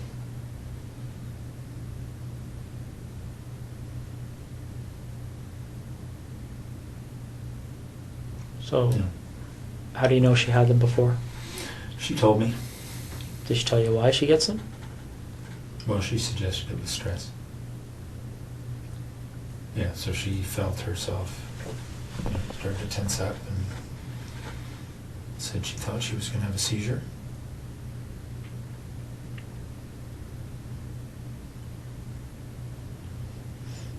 So it was convulsions is what she was having. Okay. So she recovered from that? Yep, I stayed with her and talked her through it and made sure she didn't bite her tongue. Okay. And then what happened? Well, then we had a little lie down right there because she was obviously exhausted. Put a cover over her, and she went to sleep.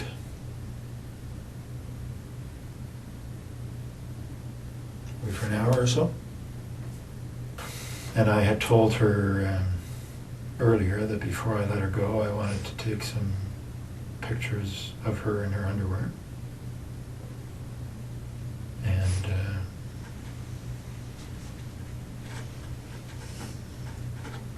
have sex with her.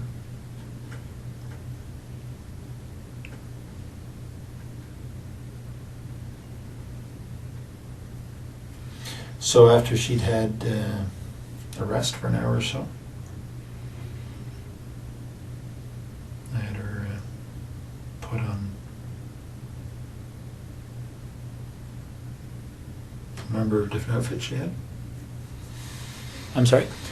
Put on a number, pairs, panties, bra that she had. That Okay. I'd taken from the house. So she put those on and I took pictures. Okay. Are you in any of these pictures? Yep. What kind of images are you in?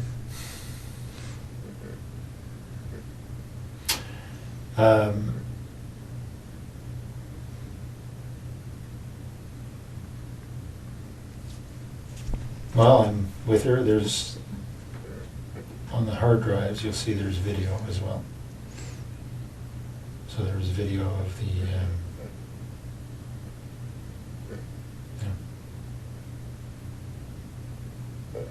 almost 4 hours, I guess. Of what?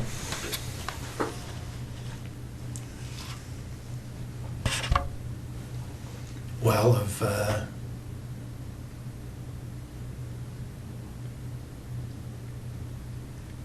initially at her place of me raping her, and then so I was running the video and then taking still pictures. So the video pretty much covers everything. Did you use video at other places? At Manny Francis as well. And is that video on the hard drives? Yep. Same type of activity? Yep. Okay. Although I didn't have her put on any stuff. Okay. So Jessica poses for these pictures, and there's videos, and then what happens?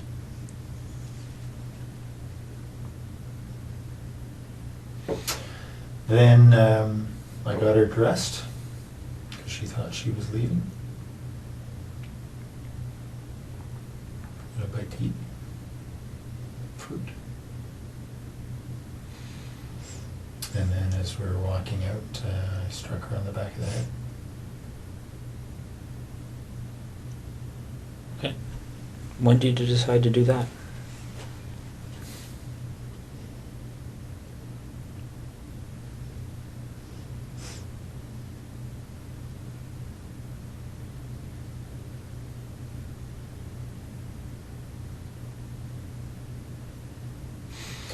Well, I was pretty sure that I wasn't going to let her leave, but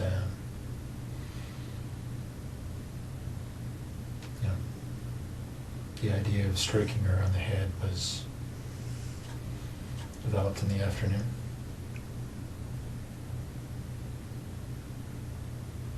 And what was that strike supposed to accomplish in your mind? What was the intent of doing that?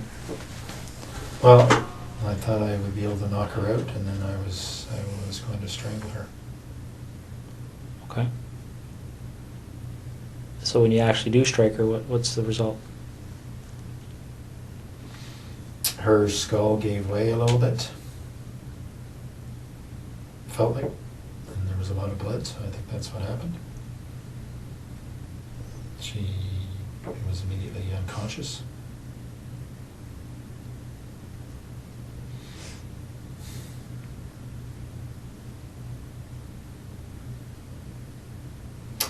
And then I strangled her. How'd you strangle her? The same rope. Just put her on her neck Okay. while she was unconscious.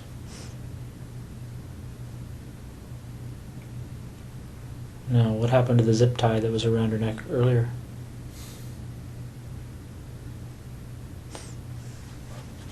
I took it off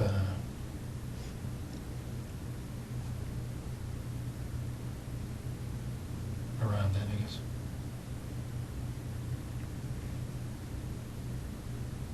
Did you take it off before you put the rope around her neck, or after, or do you remember? After she was dead. Oh, okay. So the zip tie was around her neck while you used the rope? Mm-hmm. Okay. Did you leave the rope around her neck? No. Okay. And how did you know she was dead?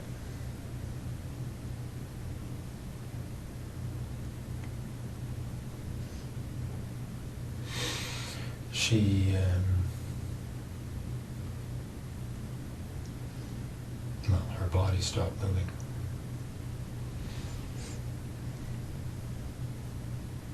Okay. So what did you do after that? I bound her up to there's her fetal position.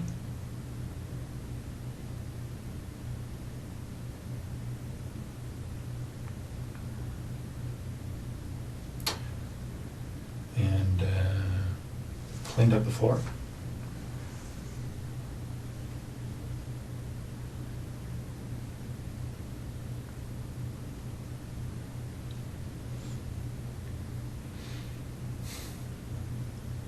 No, you say you bound her up. Are you referring to the duct tape that you talked about earlier? Yeah. Okay. So then what did you do?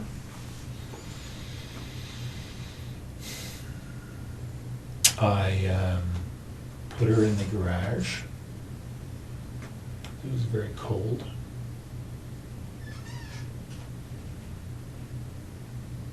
And then I went into the base. Okay.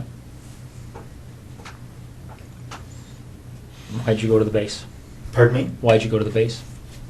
Because I was flying early the next morning. Okay. So what time did you leave to go to the base? Well, I told you about between 9 and 10 or so. On the Friday night? Yep. Okay.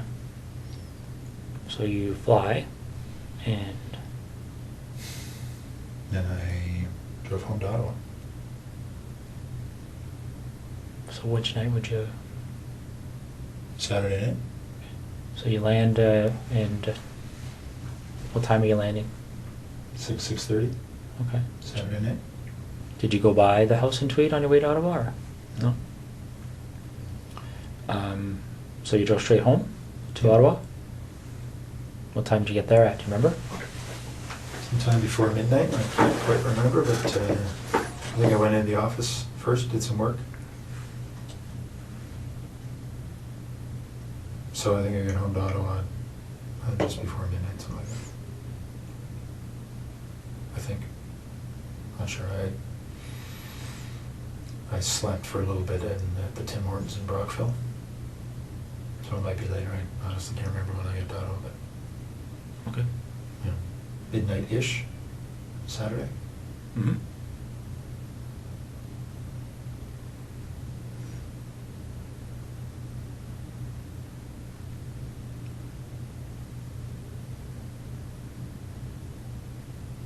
So you get home, you're in Ottawa, what do? Go to bed or Yeah. stay up? Okay. So then what do you do the next day? Well, my wife and I did some stuff. I can't remember what was going on that day. You know, putting together the new house. And I headed back to Tweed that night. Mm-hmm. Is that right? Sorry. No, I didn't. I had Monday off. That's right. I had Monday off, and then I was visiting one of the units in Ottawa on Tuesday. So I didn't head back to Tweed till Tuesday night. Okay.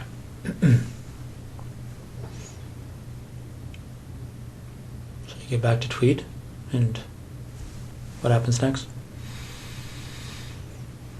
I took Jessica's body to that spot. Okay. That happened on Tuesday night? Just this past Tuesday, obviously? Yeah. Okay. Do you remember what time that was? It was pretty late. It was midnight-ish. I'd say between midnight and 1 on Wednesday morning. Okay. What made you decide to measure that distance, that 0.7 kilometers? That's just the way I am. Numbers. Have to know the numbers. Okay. And how did you leave her? I just left her tucked behind a fairly large rock. Okay. Is that duct tape still on her? Mm. And what else is on her? A couple of towels wrapped around her head, and the top and pants, she was wearing jeans. Okay. Did you ever go back there? No. Right.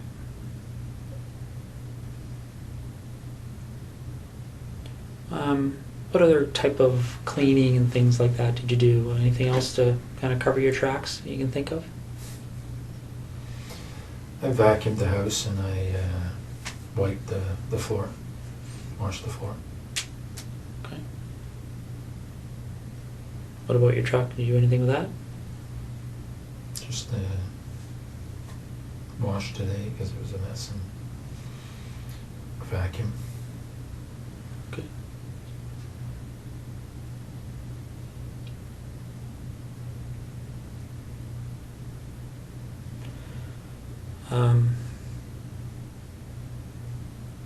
So Marie Franz, when did it first occur to you to go to her house?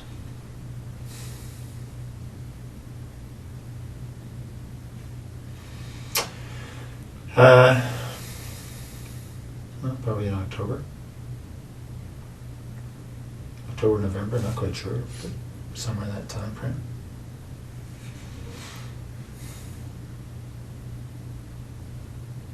And do you remember why you thought to do that?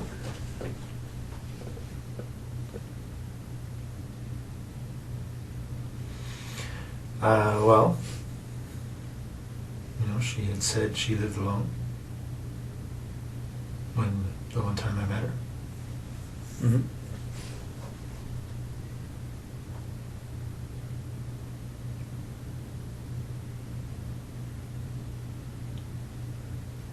Yeah.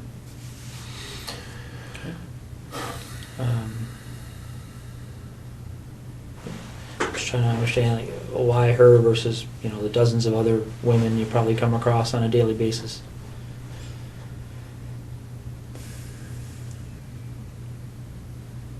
I don't know.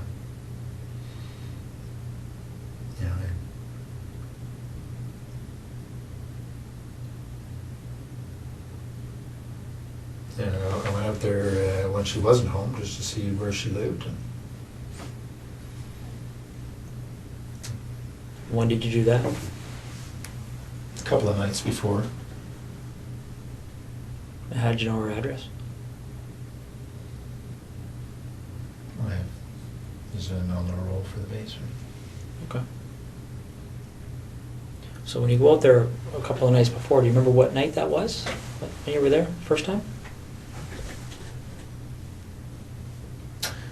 I don't, but it was within 2 or 3 nights, I think. Okay. Probably, well, no more than 4 anyway, something like that. And did you actually go into her house on that occasion, or did you? Okay. So what happened that night? How'd you get into her house?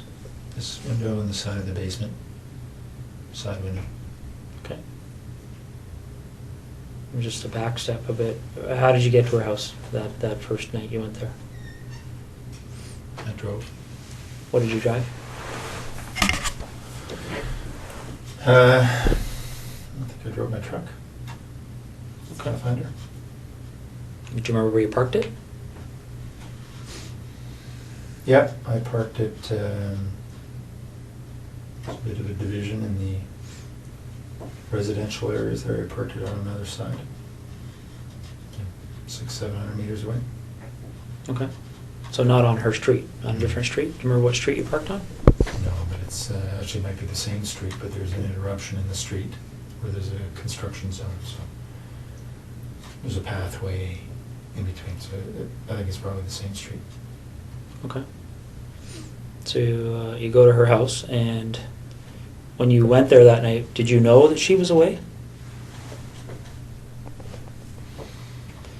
I'm not sure if I knew entirely, but I think I thought she was away. Okay. Is that based on her schedule, or how would you know that? Well, because I fly with the squadron, I have access to the schedule, and Okay. it's a slightly different schedule she has, but that's probably how I know.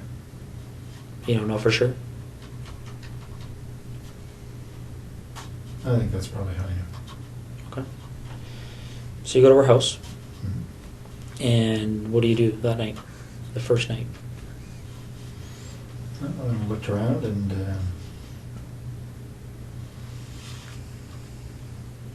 make sure that she was living there alone.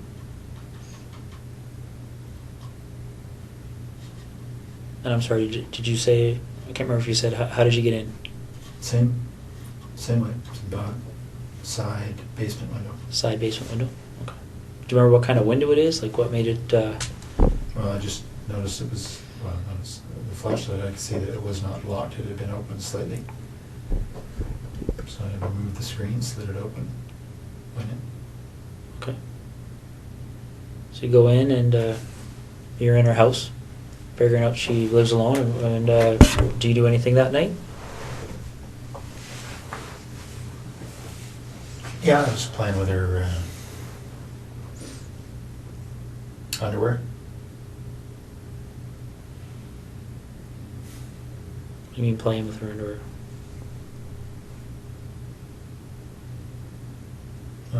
Wearing it. Okay.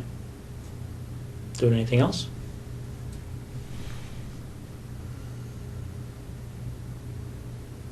No, I didn't touch her stuff.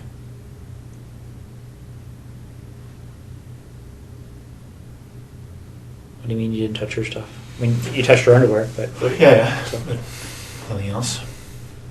Okay. Did you take any of the underwear with you that night? Yeah, a few pieces. And where did you find the underwear when you went in? In her drawer. Was it clean? Was it used? Or, Clean. okay. Anything else you can remember doing that evening that you... No. All right. So, after that first visit, did you return again before meeting up with her? No. Okay. So, which day did you go to her house when she was there?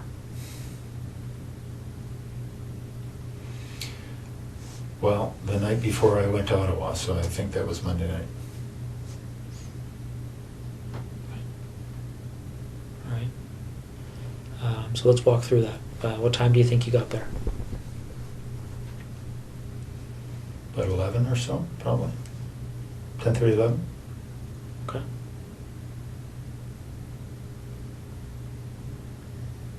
Yeah, so she was on the phone in her room.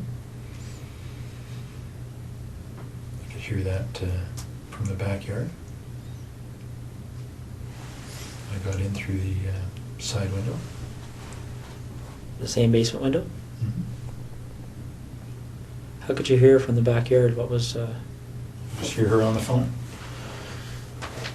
From beside the house. Could hear through the walls that she was on the phone. Okay. Any idea who she was talking to or what she was talking about? No, couldn't hear that well. Okay. So you go in through the basement window. And what are you wearing when this is happening? A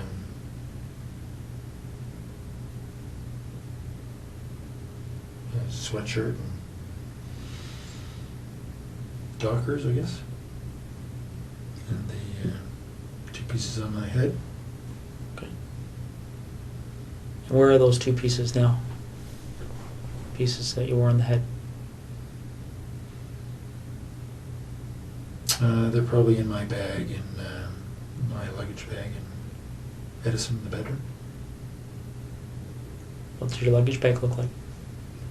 It's a blue duffel bag type thing.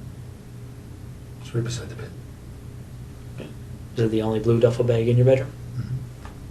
Mm-hmm. And these pieces, what do they look like again? It's a blue headband. Okay. Standard blue, winter headband.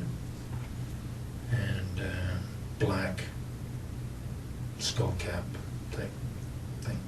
Okay. Any insignias or anything on them? Yeah, there are, but I don't know what they are. The blue headband has something stitched, a name of some sort stitched on it. And the skull cap has some sort of emblem, white emblem on the black. Don't know what it is. Are they like sports emblems or company emblems or? It's the manufacturer's. Okay. Anything else in that blue duffel bag? I don't think so. Is it full of things other than? Just my clothes. Okay.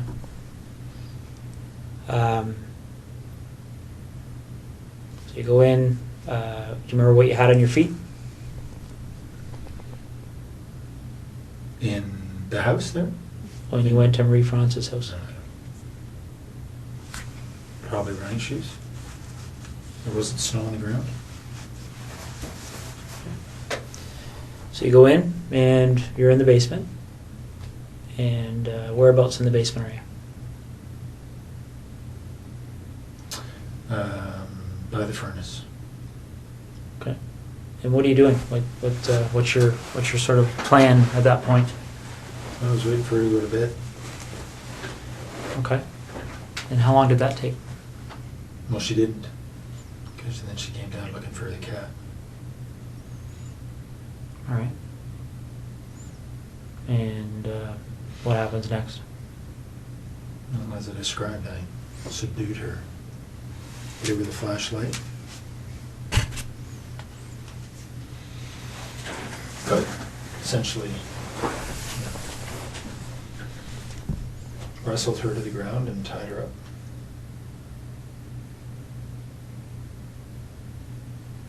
Okay. And what did you use to tie her up? Same rope, green rope. It's in tweed. Is it just green or like how long is this piece of rope? It's probably 20 feet. It's a boat rope. It's got some red specks in it, I think. Okay.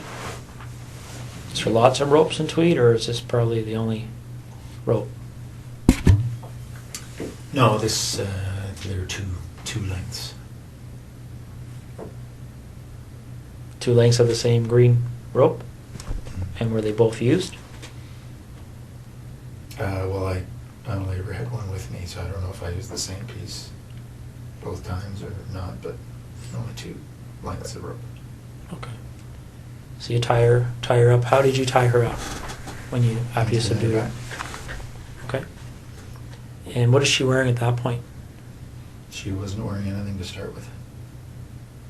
So when she came down to the basement, she had no clothes on? Mm-hmm. She had some sort of a shawl over her shoulder. Okay. And she immediately dropped when she saw me. Did she say anything when she saw you? She did. She called out, "You bastard." Okay. And then what happened? I subdued her, as I described. By hitting her with that red flashlight? Mhm. Okay. Although they were more glancing blows, cut her skin, but weren't doing much else. Okay. She fell over, and then I subdued her. She tripped. How did you tie her at that point? Like, I know you used the rope, but what did you tie her up like? Just told her to put her, I pulled her hands behind her back and just tied her wrists together. Okay. And then what happened after that? Then I took her upstairs.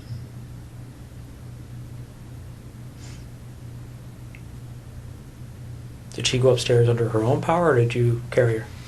No, she passed out on the stairs, and then I carried her up. Why do you think she passed out? I expect from the hits to her head. So you carried her up to where?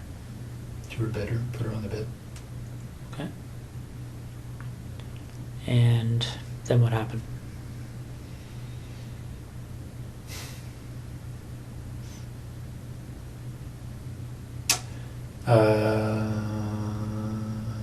Well, as I described, I think she's on the bed. I raped her over a period of time. Okay. And again, just to be specific, what sex acts took place? Just vaginal. Your penis and her vagina? Yep. Any condom used? No. Did you ejaculate? No. Did you ejaculate at any point with her? No. Okay.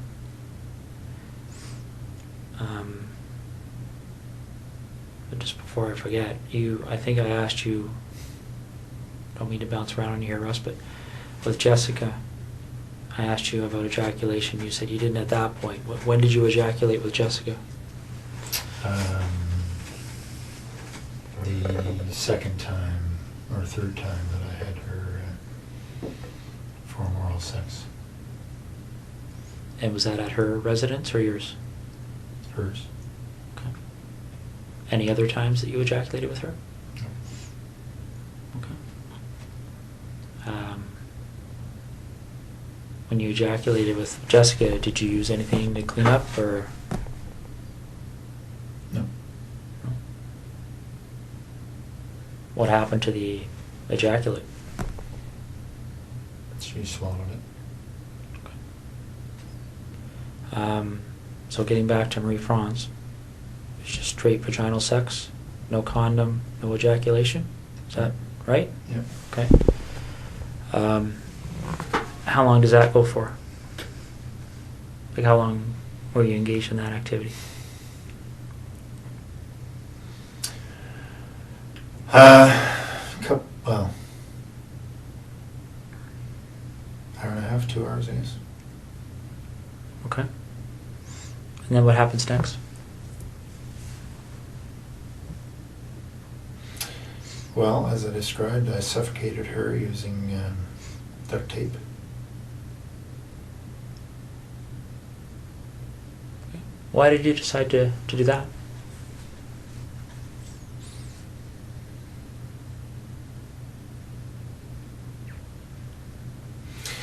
Well, again, because of the pictures.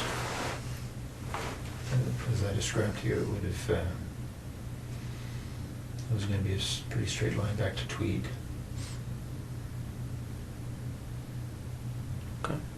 But why did you decide to use that method versus something else?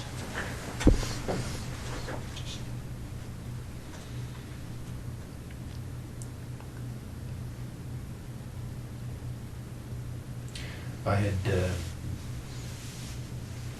thought about strangling her earlier.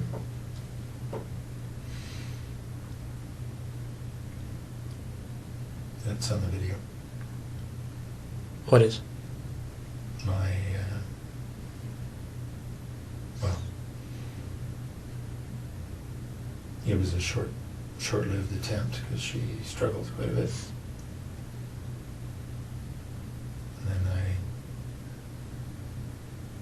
decided that I needed to suffocate her. So there was a short-lived attempt at strangling her? And what's on the video, the suffocation or the strangling? Well, just me putting my hand on her throat.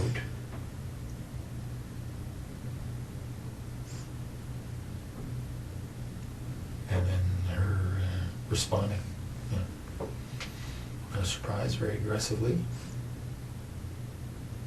Okay. Any videos of the suffocation part or pictures of that? Now, you mentioned that you brought the rope with you. Where did the duct tape come from?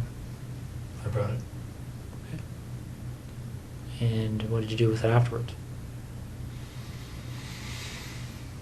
I think it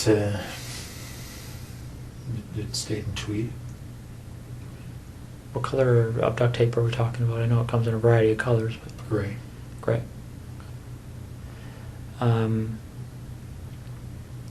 So before the suffocation, obviously, how long do you think you were with her from the point, well, how long do you think you were in that house from the point you went in that window to the point you left? Probably 4 hours. Okay. So, correct me if I'm wrong, did you say you got there at 11? Or around 11? I think that's right. Okay. So you left around 3 in the morning? Well, I was in the basement for quite a while before she came down. She wasn't going to bed. So I was probably in the basement for 30, 40 minutes. Okay. So by the time she saw me, it was probably closer to midnight. All right. But I didn't have a watch on, so I'm not sure. Any gloves? I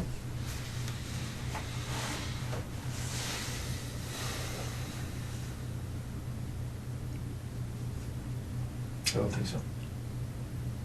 Did you wear gloves with Jessica? Only to get in the house. It was a very cold night. And what about the 2 women in tweed? No gloves. So while you're with Marie Franz, what kind of conversations are taking place? Anything she said to you stick out in your mind? No, but I taped her mouth. There's no conversation. Okay. When did you tape her mouth? As soon as I got her up to the bedroom. Why did you decide to do that? Because she was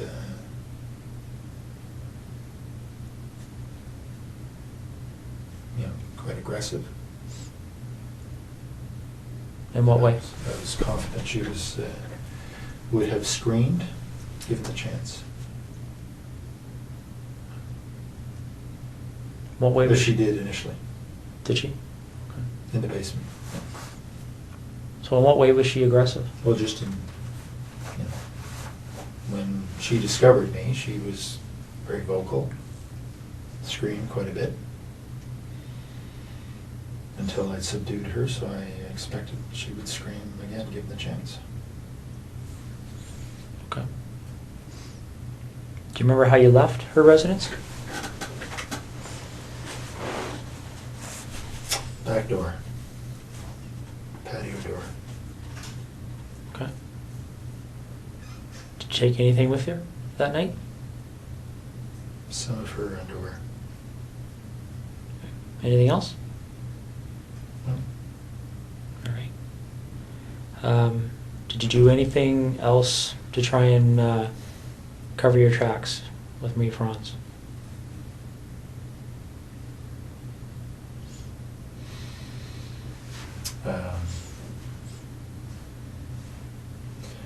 Well, I had turned off my BlackBerry before I left Trenton. Other than that, no. Do you remember trying to destroy any kind of evidence there, or anything that you thought may have produced evidence or anything? Oh, I took her sheets off the bed and ran them through the laundry. Okay. Like the laundry where? In her house. Okay. Did you run them completely through? Did you wait for it to finish, or? No, I just put them in and put a whole bunch of bleach in and let it go. Okay. So the night you went to her house and got there at 11, you came from where? Like you said, you left Trenton. You Yeah. turned off your BlackBerry. You talking about the base, or are you talking about where did you leave to go to her house? Well, no, I just turned off my BlackBerry before I left the Trenton area. I would have left from the base after work. All right. When did you what time do you think you turned your BlackBerry off? Well, it's only a half-hour drive to Brighton, so yeah, probably in the 9:30 range. Okay. Do you remember what time you would have turned it back on? And I was back on the 401 heading to Ottawa the next morning. What time would that have been? So 6 plus or minus 30 minutes. Okay. So you leave her house 3-ish. No, I think it was later than that. So the 4 hours obviously was. I think. I think I went in about 11. Was in the basement for quite a while. Probably left her house closer to 4:30, somewhere there.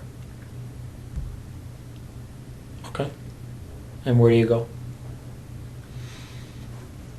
I drove to Ottawa. Straight to Ottawa? Yeah. Did you go by your house in Tweed or anything, or did you just go straight? No. Remember what route you took? Yeah. 401, but from her place, I think I went straight north on whatever the road is that goes straight through Brighton up to the 401, hit the 401 and headed east. Okay. And so you're going to, what's the meeting you're having that day in Ottawa? Remind me. It's a meeting on the C-17 acquisition project. Okay. And who ran that meeting? The project manager, Miss Sue Hale. Okay. Is that the only meeting around that time period you would have went to on that issue with Sue Hale? Hmm? There wasn't like a weekly meeting or anything like that? Okay. No, this is sort of a quarterly. All right. So the night the night this happened, where did you park that night? As I said, across the gravel little roadway, it's probably the same road. Okay. Similar location to the first night? Yep. All right. Same vehicle? Yeah, truck. Okay. All right. Okay, let's talk about seeing as we're going backwards in time here, why don't we talk about the second incident in Tweed? With Laurie Massacati. One that's at 76 Cozy Cove.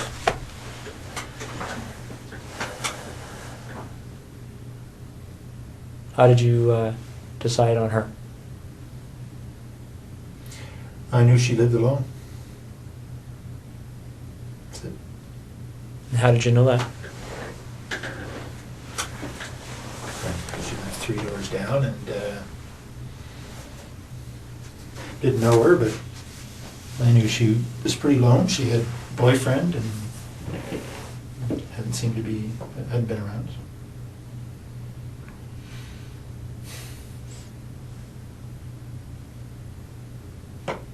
You know, looked in the window and she was alone.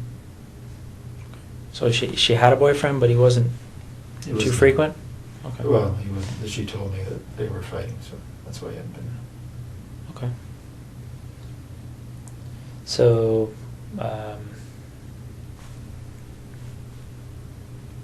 did you look in her house before the night that this this incident happened, or when did you do Yeah, that? I had been in within the week.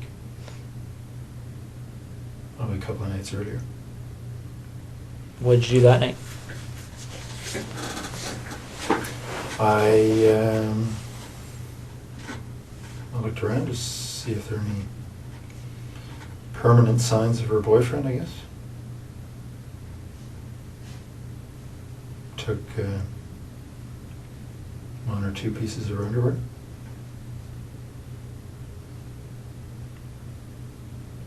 That's all. Okay. So the night you go there, when the incident happens, do you remember what time that was? It was pretty late. I probably got into the house around midnight.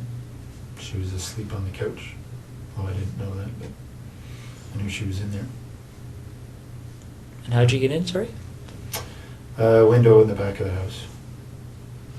There's a little sunroom.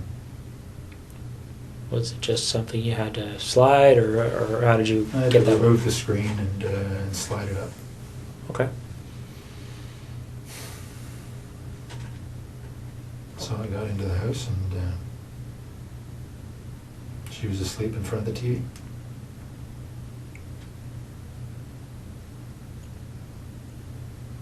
Wearing anything on your face that night? Yeah, same things. Okay.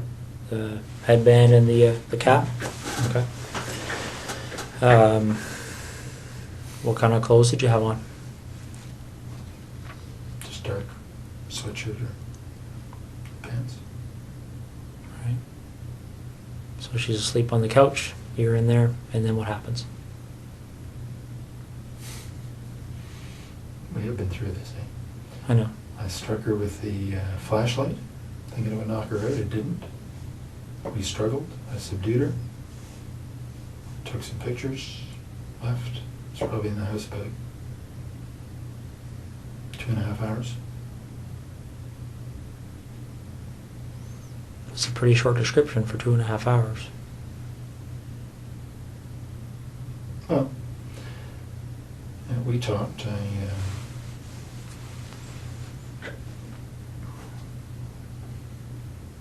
told her I wasn't going to hurt her.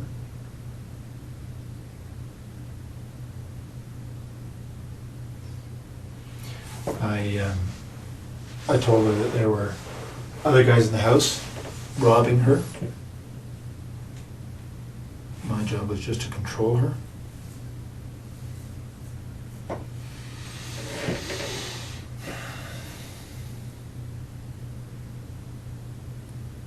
What did she say to that? She was scared. Worried she was going to be seriously hurt. Did she say that, or did you just assume that? No, no, she said that. She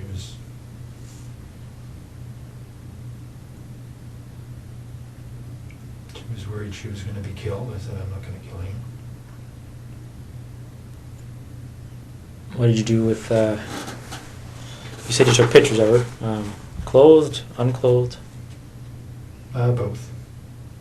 Clothed initially and then unclothed. Are you in any of those pictures? I don't think so. You just took them of her? What kind of camera are you using, by the way? What, It's a digital Sony. you just have the one camera? Yeah. And the video camera. Also, they're two separate? Yeah. Some cameras take video, right? And where is the camera and the video camera? In Tweed. Is it the only camera and video camera in that house? Yep. Okay. All right. So you take pictures of her, and how do you end up leaving?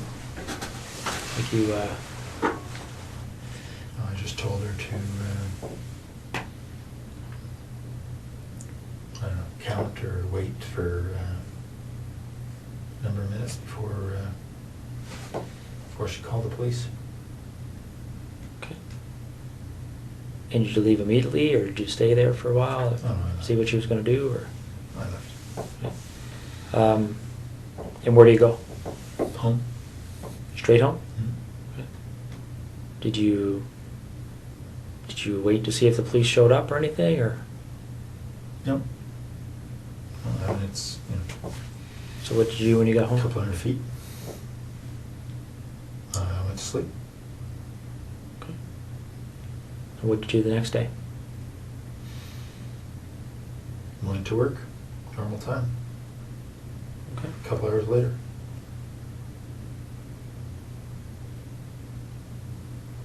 All right. Do you remember how her clothing was removed?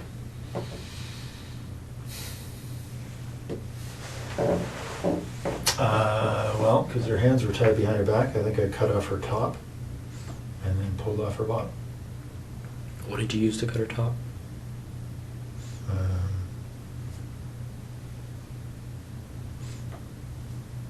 I can't remember if it was a knife or like a folding X-Acto knife or Leatherman or one of the two.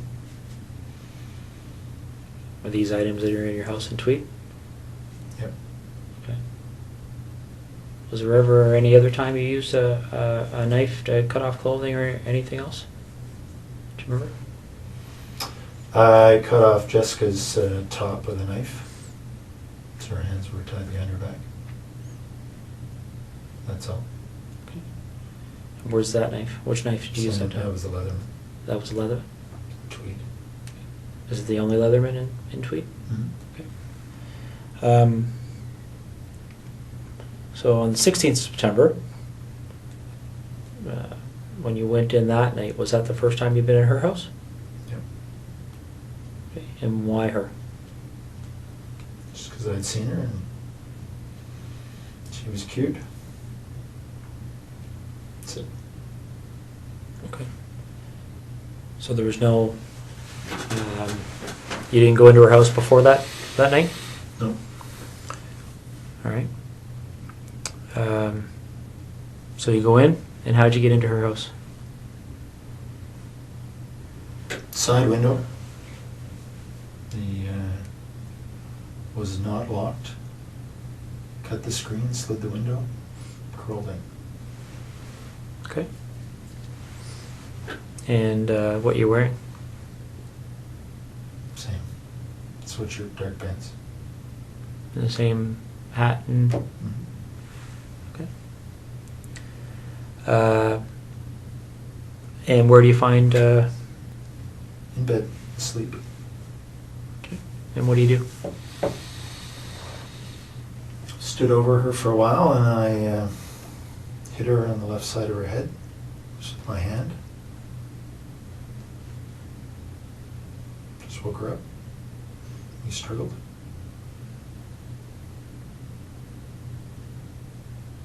You know, I just lay on her.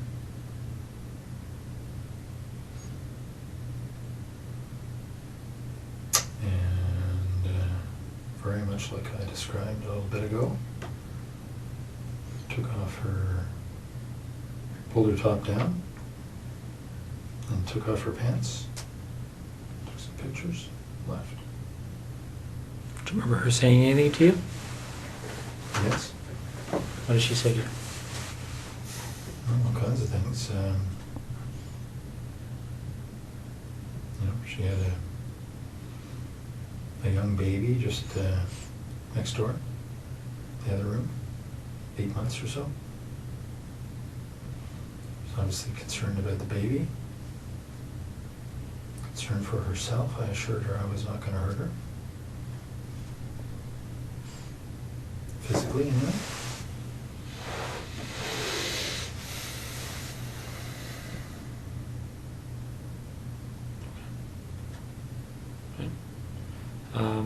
Any underwear taken from or Lori? Yep, both. And where would they be located?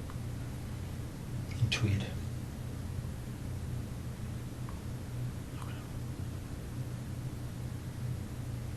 And why are they in Tweed as opposed to Marie Franz and Jessica's underwear?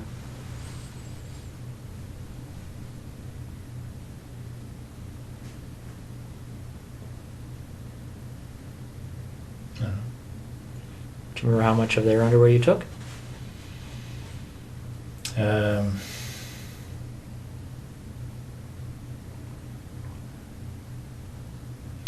Not very much from Lori. Did they know that you took their underwear? I don't know. You didn't discuss it with them or anything?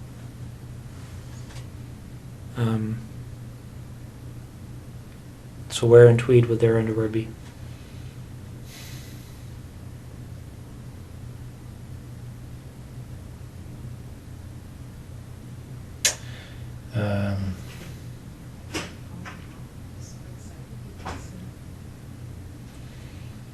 In the there's a laundry room area, Okay. just between the house and the garage. Right?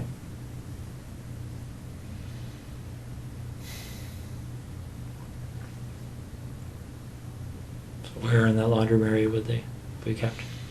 There's a cupboard up top. They're in a duffel bag. What's the duffel bag look like? It's a green army duffel bag. Are they all in the same duffel bag? Is there anything else in that duffel bag? Just underwear. Okay.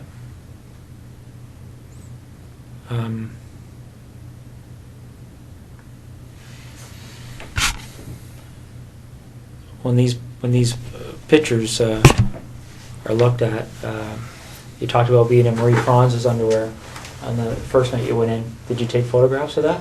Yep. What about anybody else's underwear? Yep. Photos. Of you in their underwear? Mm-hmm. And where were those photos taken?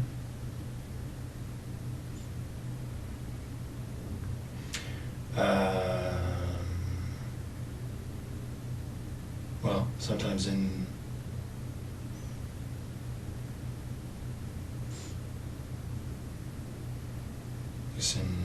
Marie France's case, in her house. The others in my house.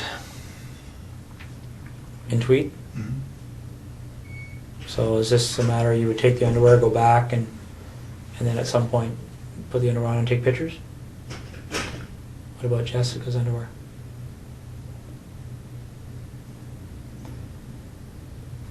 She's only her, right? So you don't have pictures of you in her underwear? No. All right.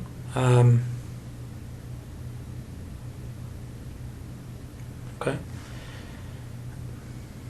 Well, I guess I just have a couple of questions for you. I mean, I'm sure there's going to be more questions, but I guess what's on my mind right now, Russ, is what made you decide to tell me this tonight?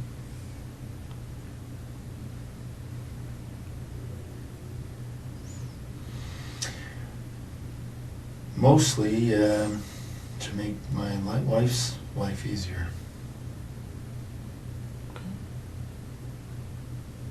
Is what you've told me tonight the truth? Yeah. Okay.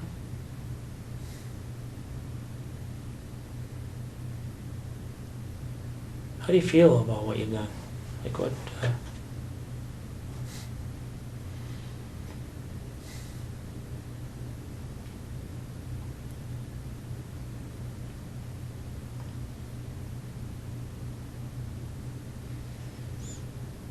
Disappointed.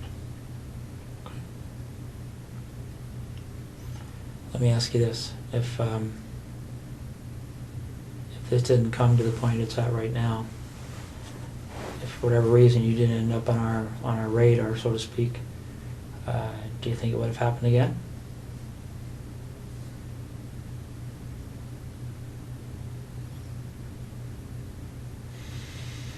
I was hoping not, but I can't answer the question. Okay.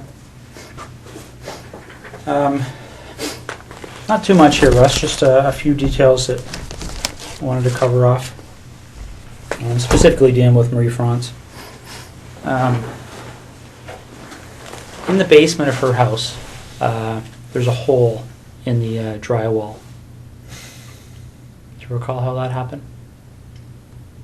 Whereabouts? I don't know specifically, but it's downstairs. I don't remember that, no. Okay. Do you remember doing anything with her in the basement where you may have used some clothing or something to secure her? Yeah, I tied her up against one of the poles in the basement initially. I went outside and put the screen back on and secured the window. Okay. While she was tied to the pole? Yep. And what was your thinking behind doing that at that point? Just to cover up how I'd come in. Okay. Now, by the time she's tied to that pole, is that in the very initial few minutes kind of thing of the confrontation, or? That was shortly after I'd subdued her and tied her up, yes. Okay. Does she have the duct tape on her mouth yet?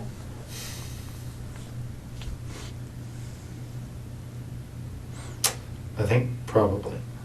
Okay. The pictures will show it. All right. Now, in the upstairs bathroom by her bedroom, there's looks like something's occurred in there. Do you remember that? Yep. What happened there? She had passed out on the bed, and I had gone to look out the front window, see if anybody was coming. And she got up and closed the bedroom door and raced into the bathroom trying to get somebody's attention.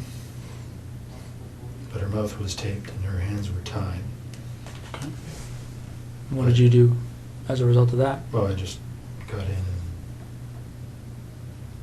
subdued her again and got her back into the bedroom. Didn't do anything, just regained control of her. Okay. If I remember correctly, there's a bit of blood in there. Do you know where that blood would have, how that would have occurred? All the blood was from the initial hits as I was trying to subdue her. Okay. Her skin breaking with the blows to her head. Okay.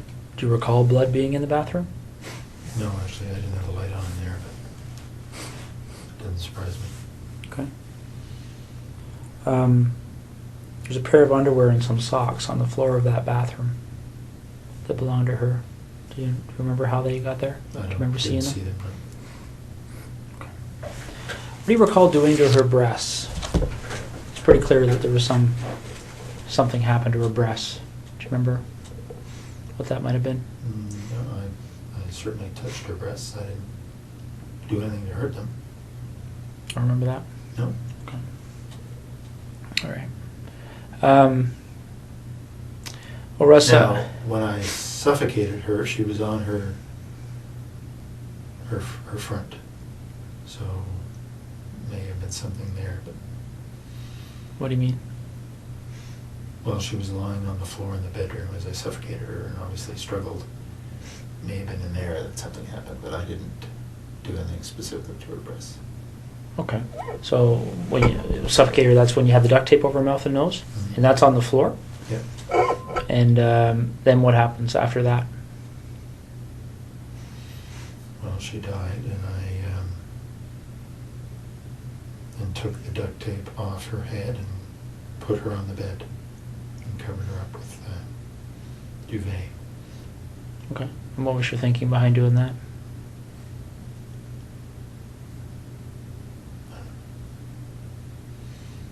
Nothing really. Okay. As you might expect here, Russ, certainly even now, one of the Ottawa investigators mentioned to me that there's a number of incidents that have gone unsolved over the years. Can I was going to get into that. Can I go to the washroom quickly? Yeah, I can get somebody to take you to the washroom. Okay.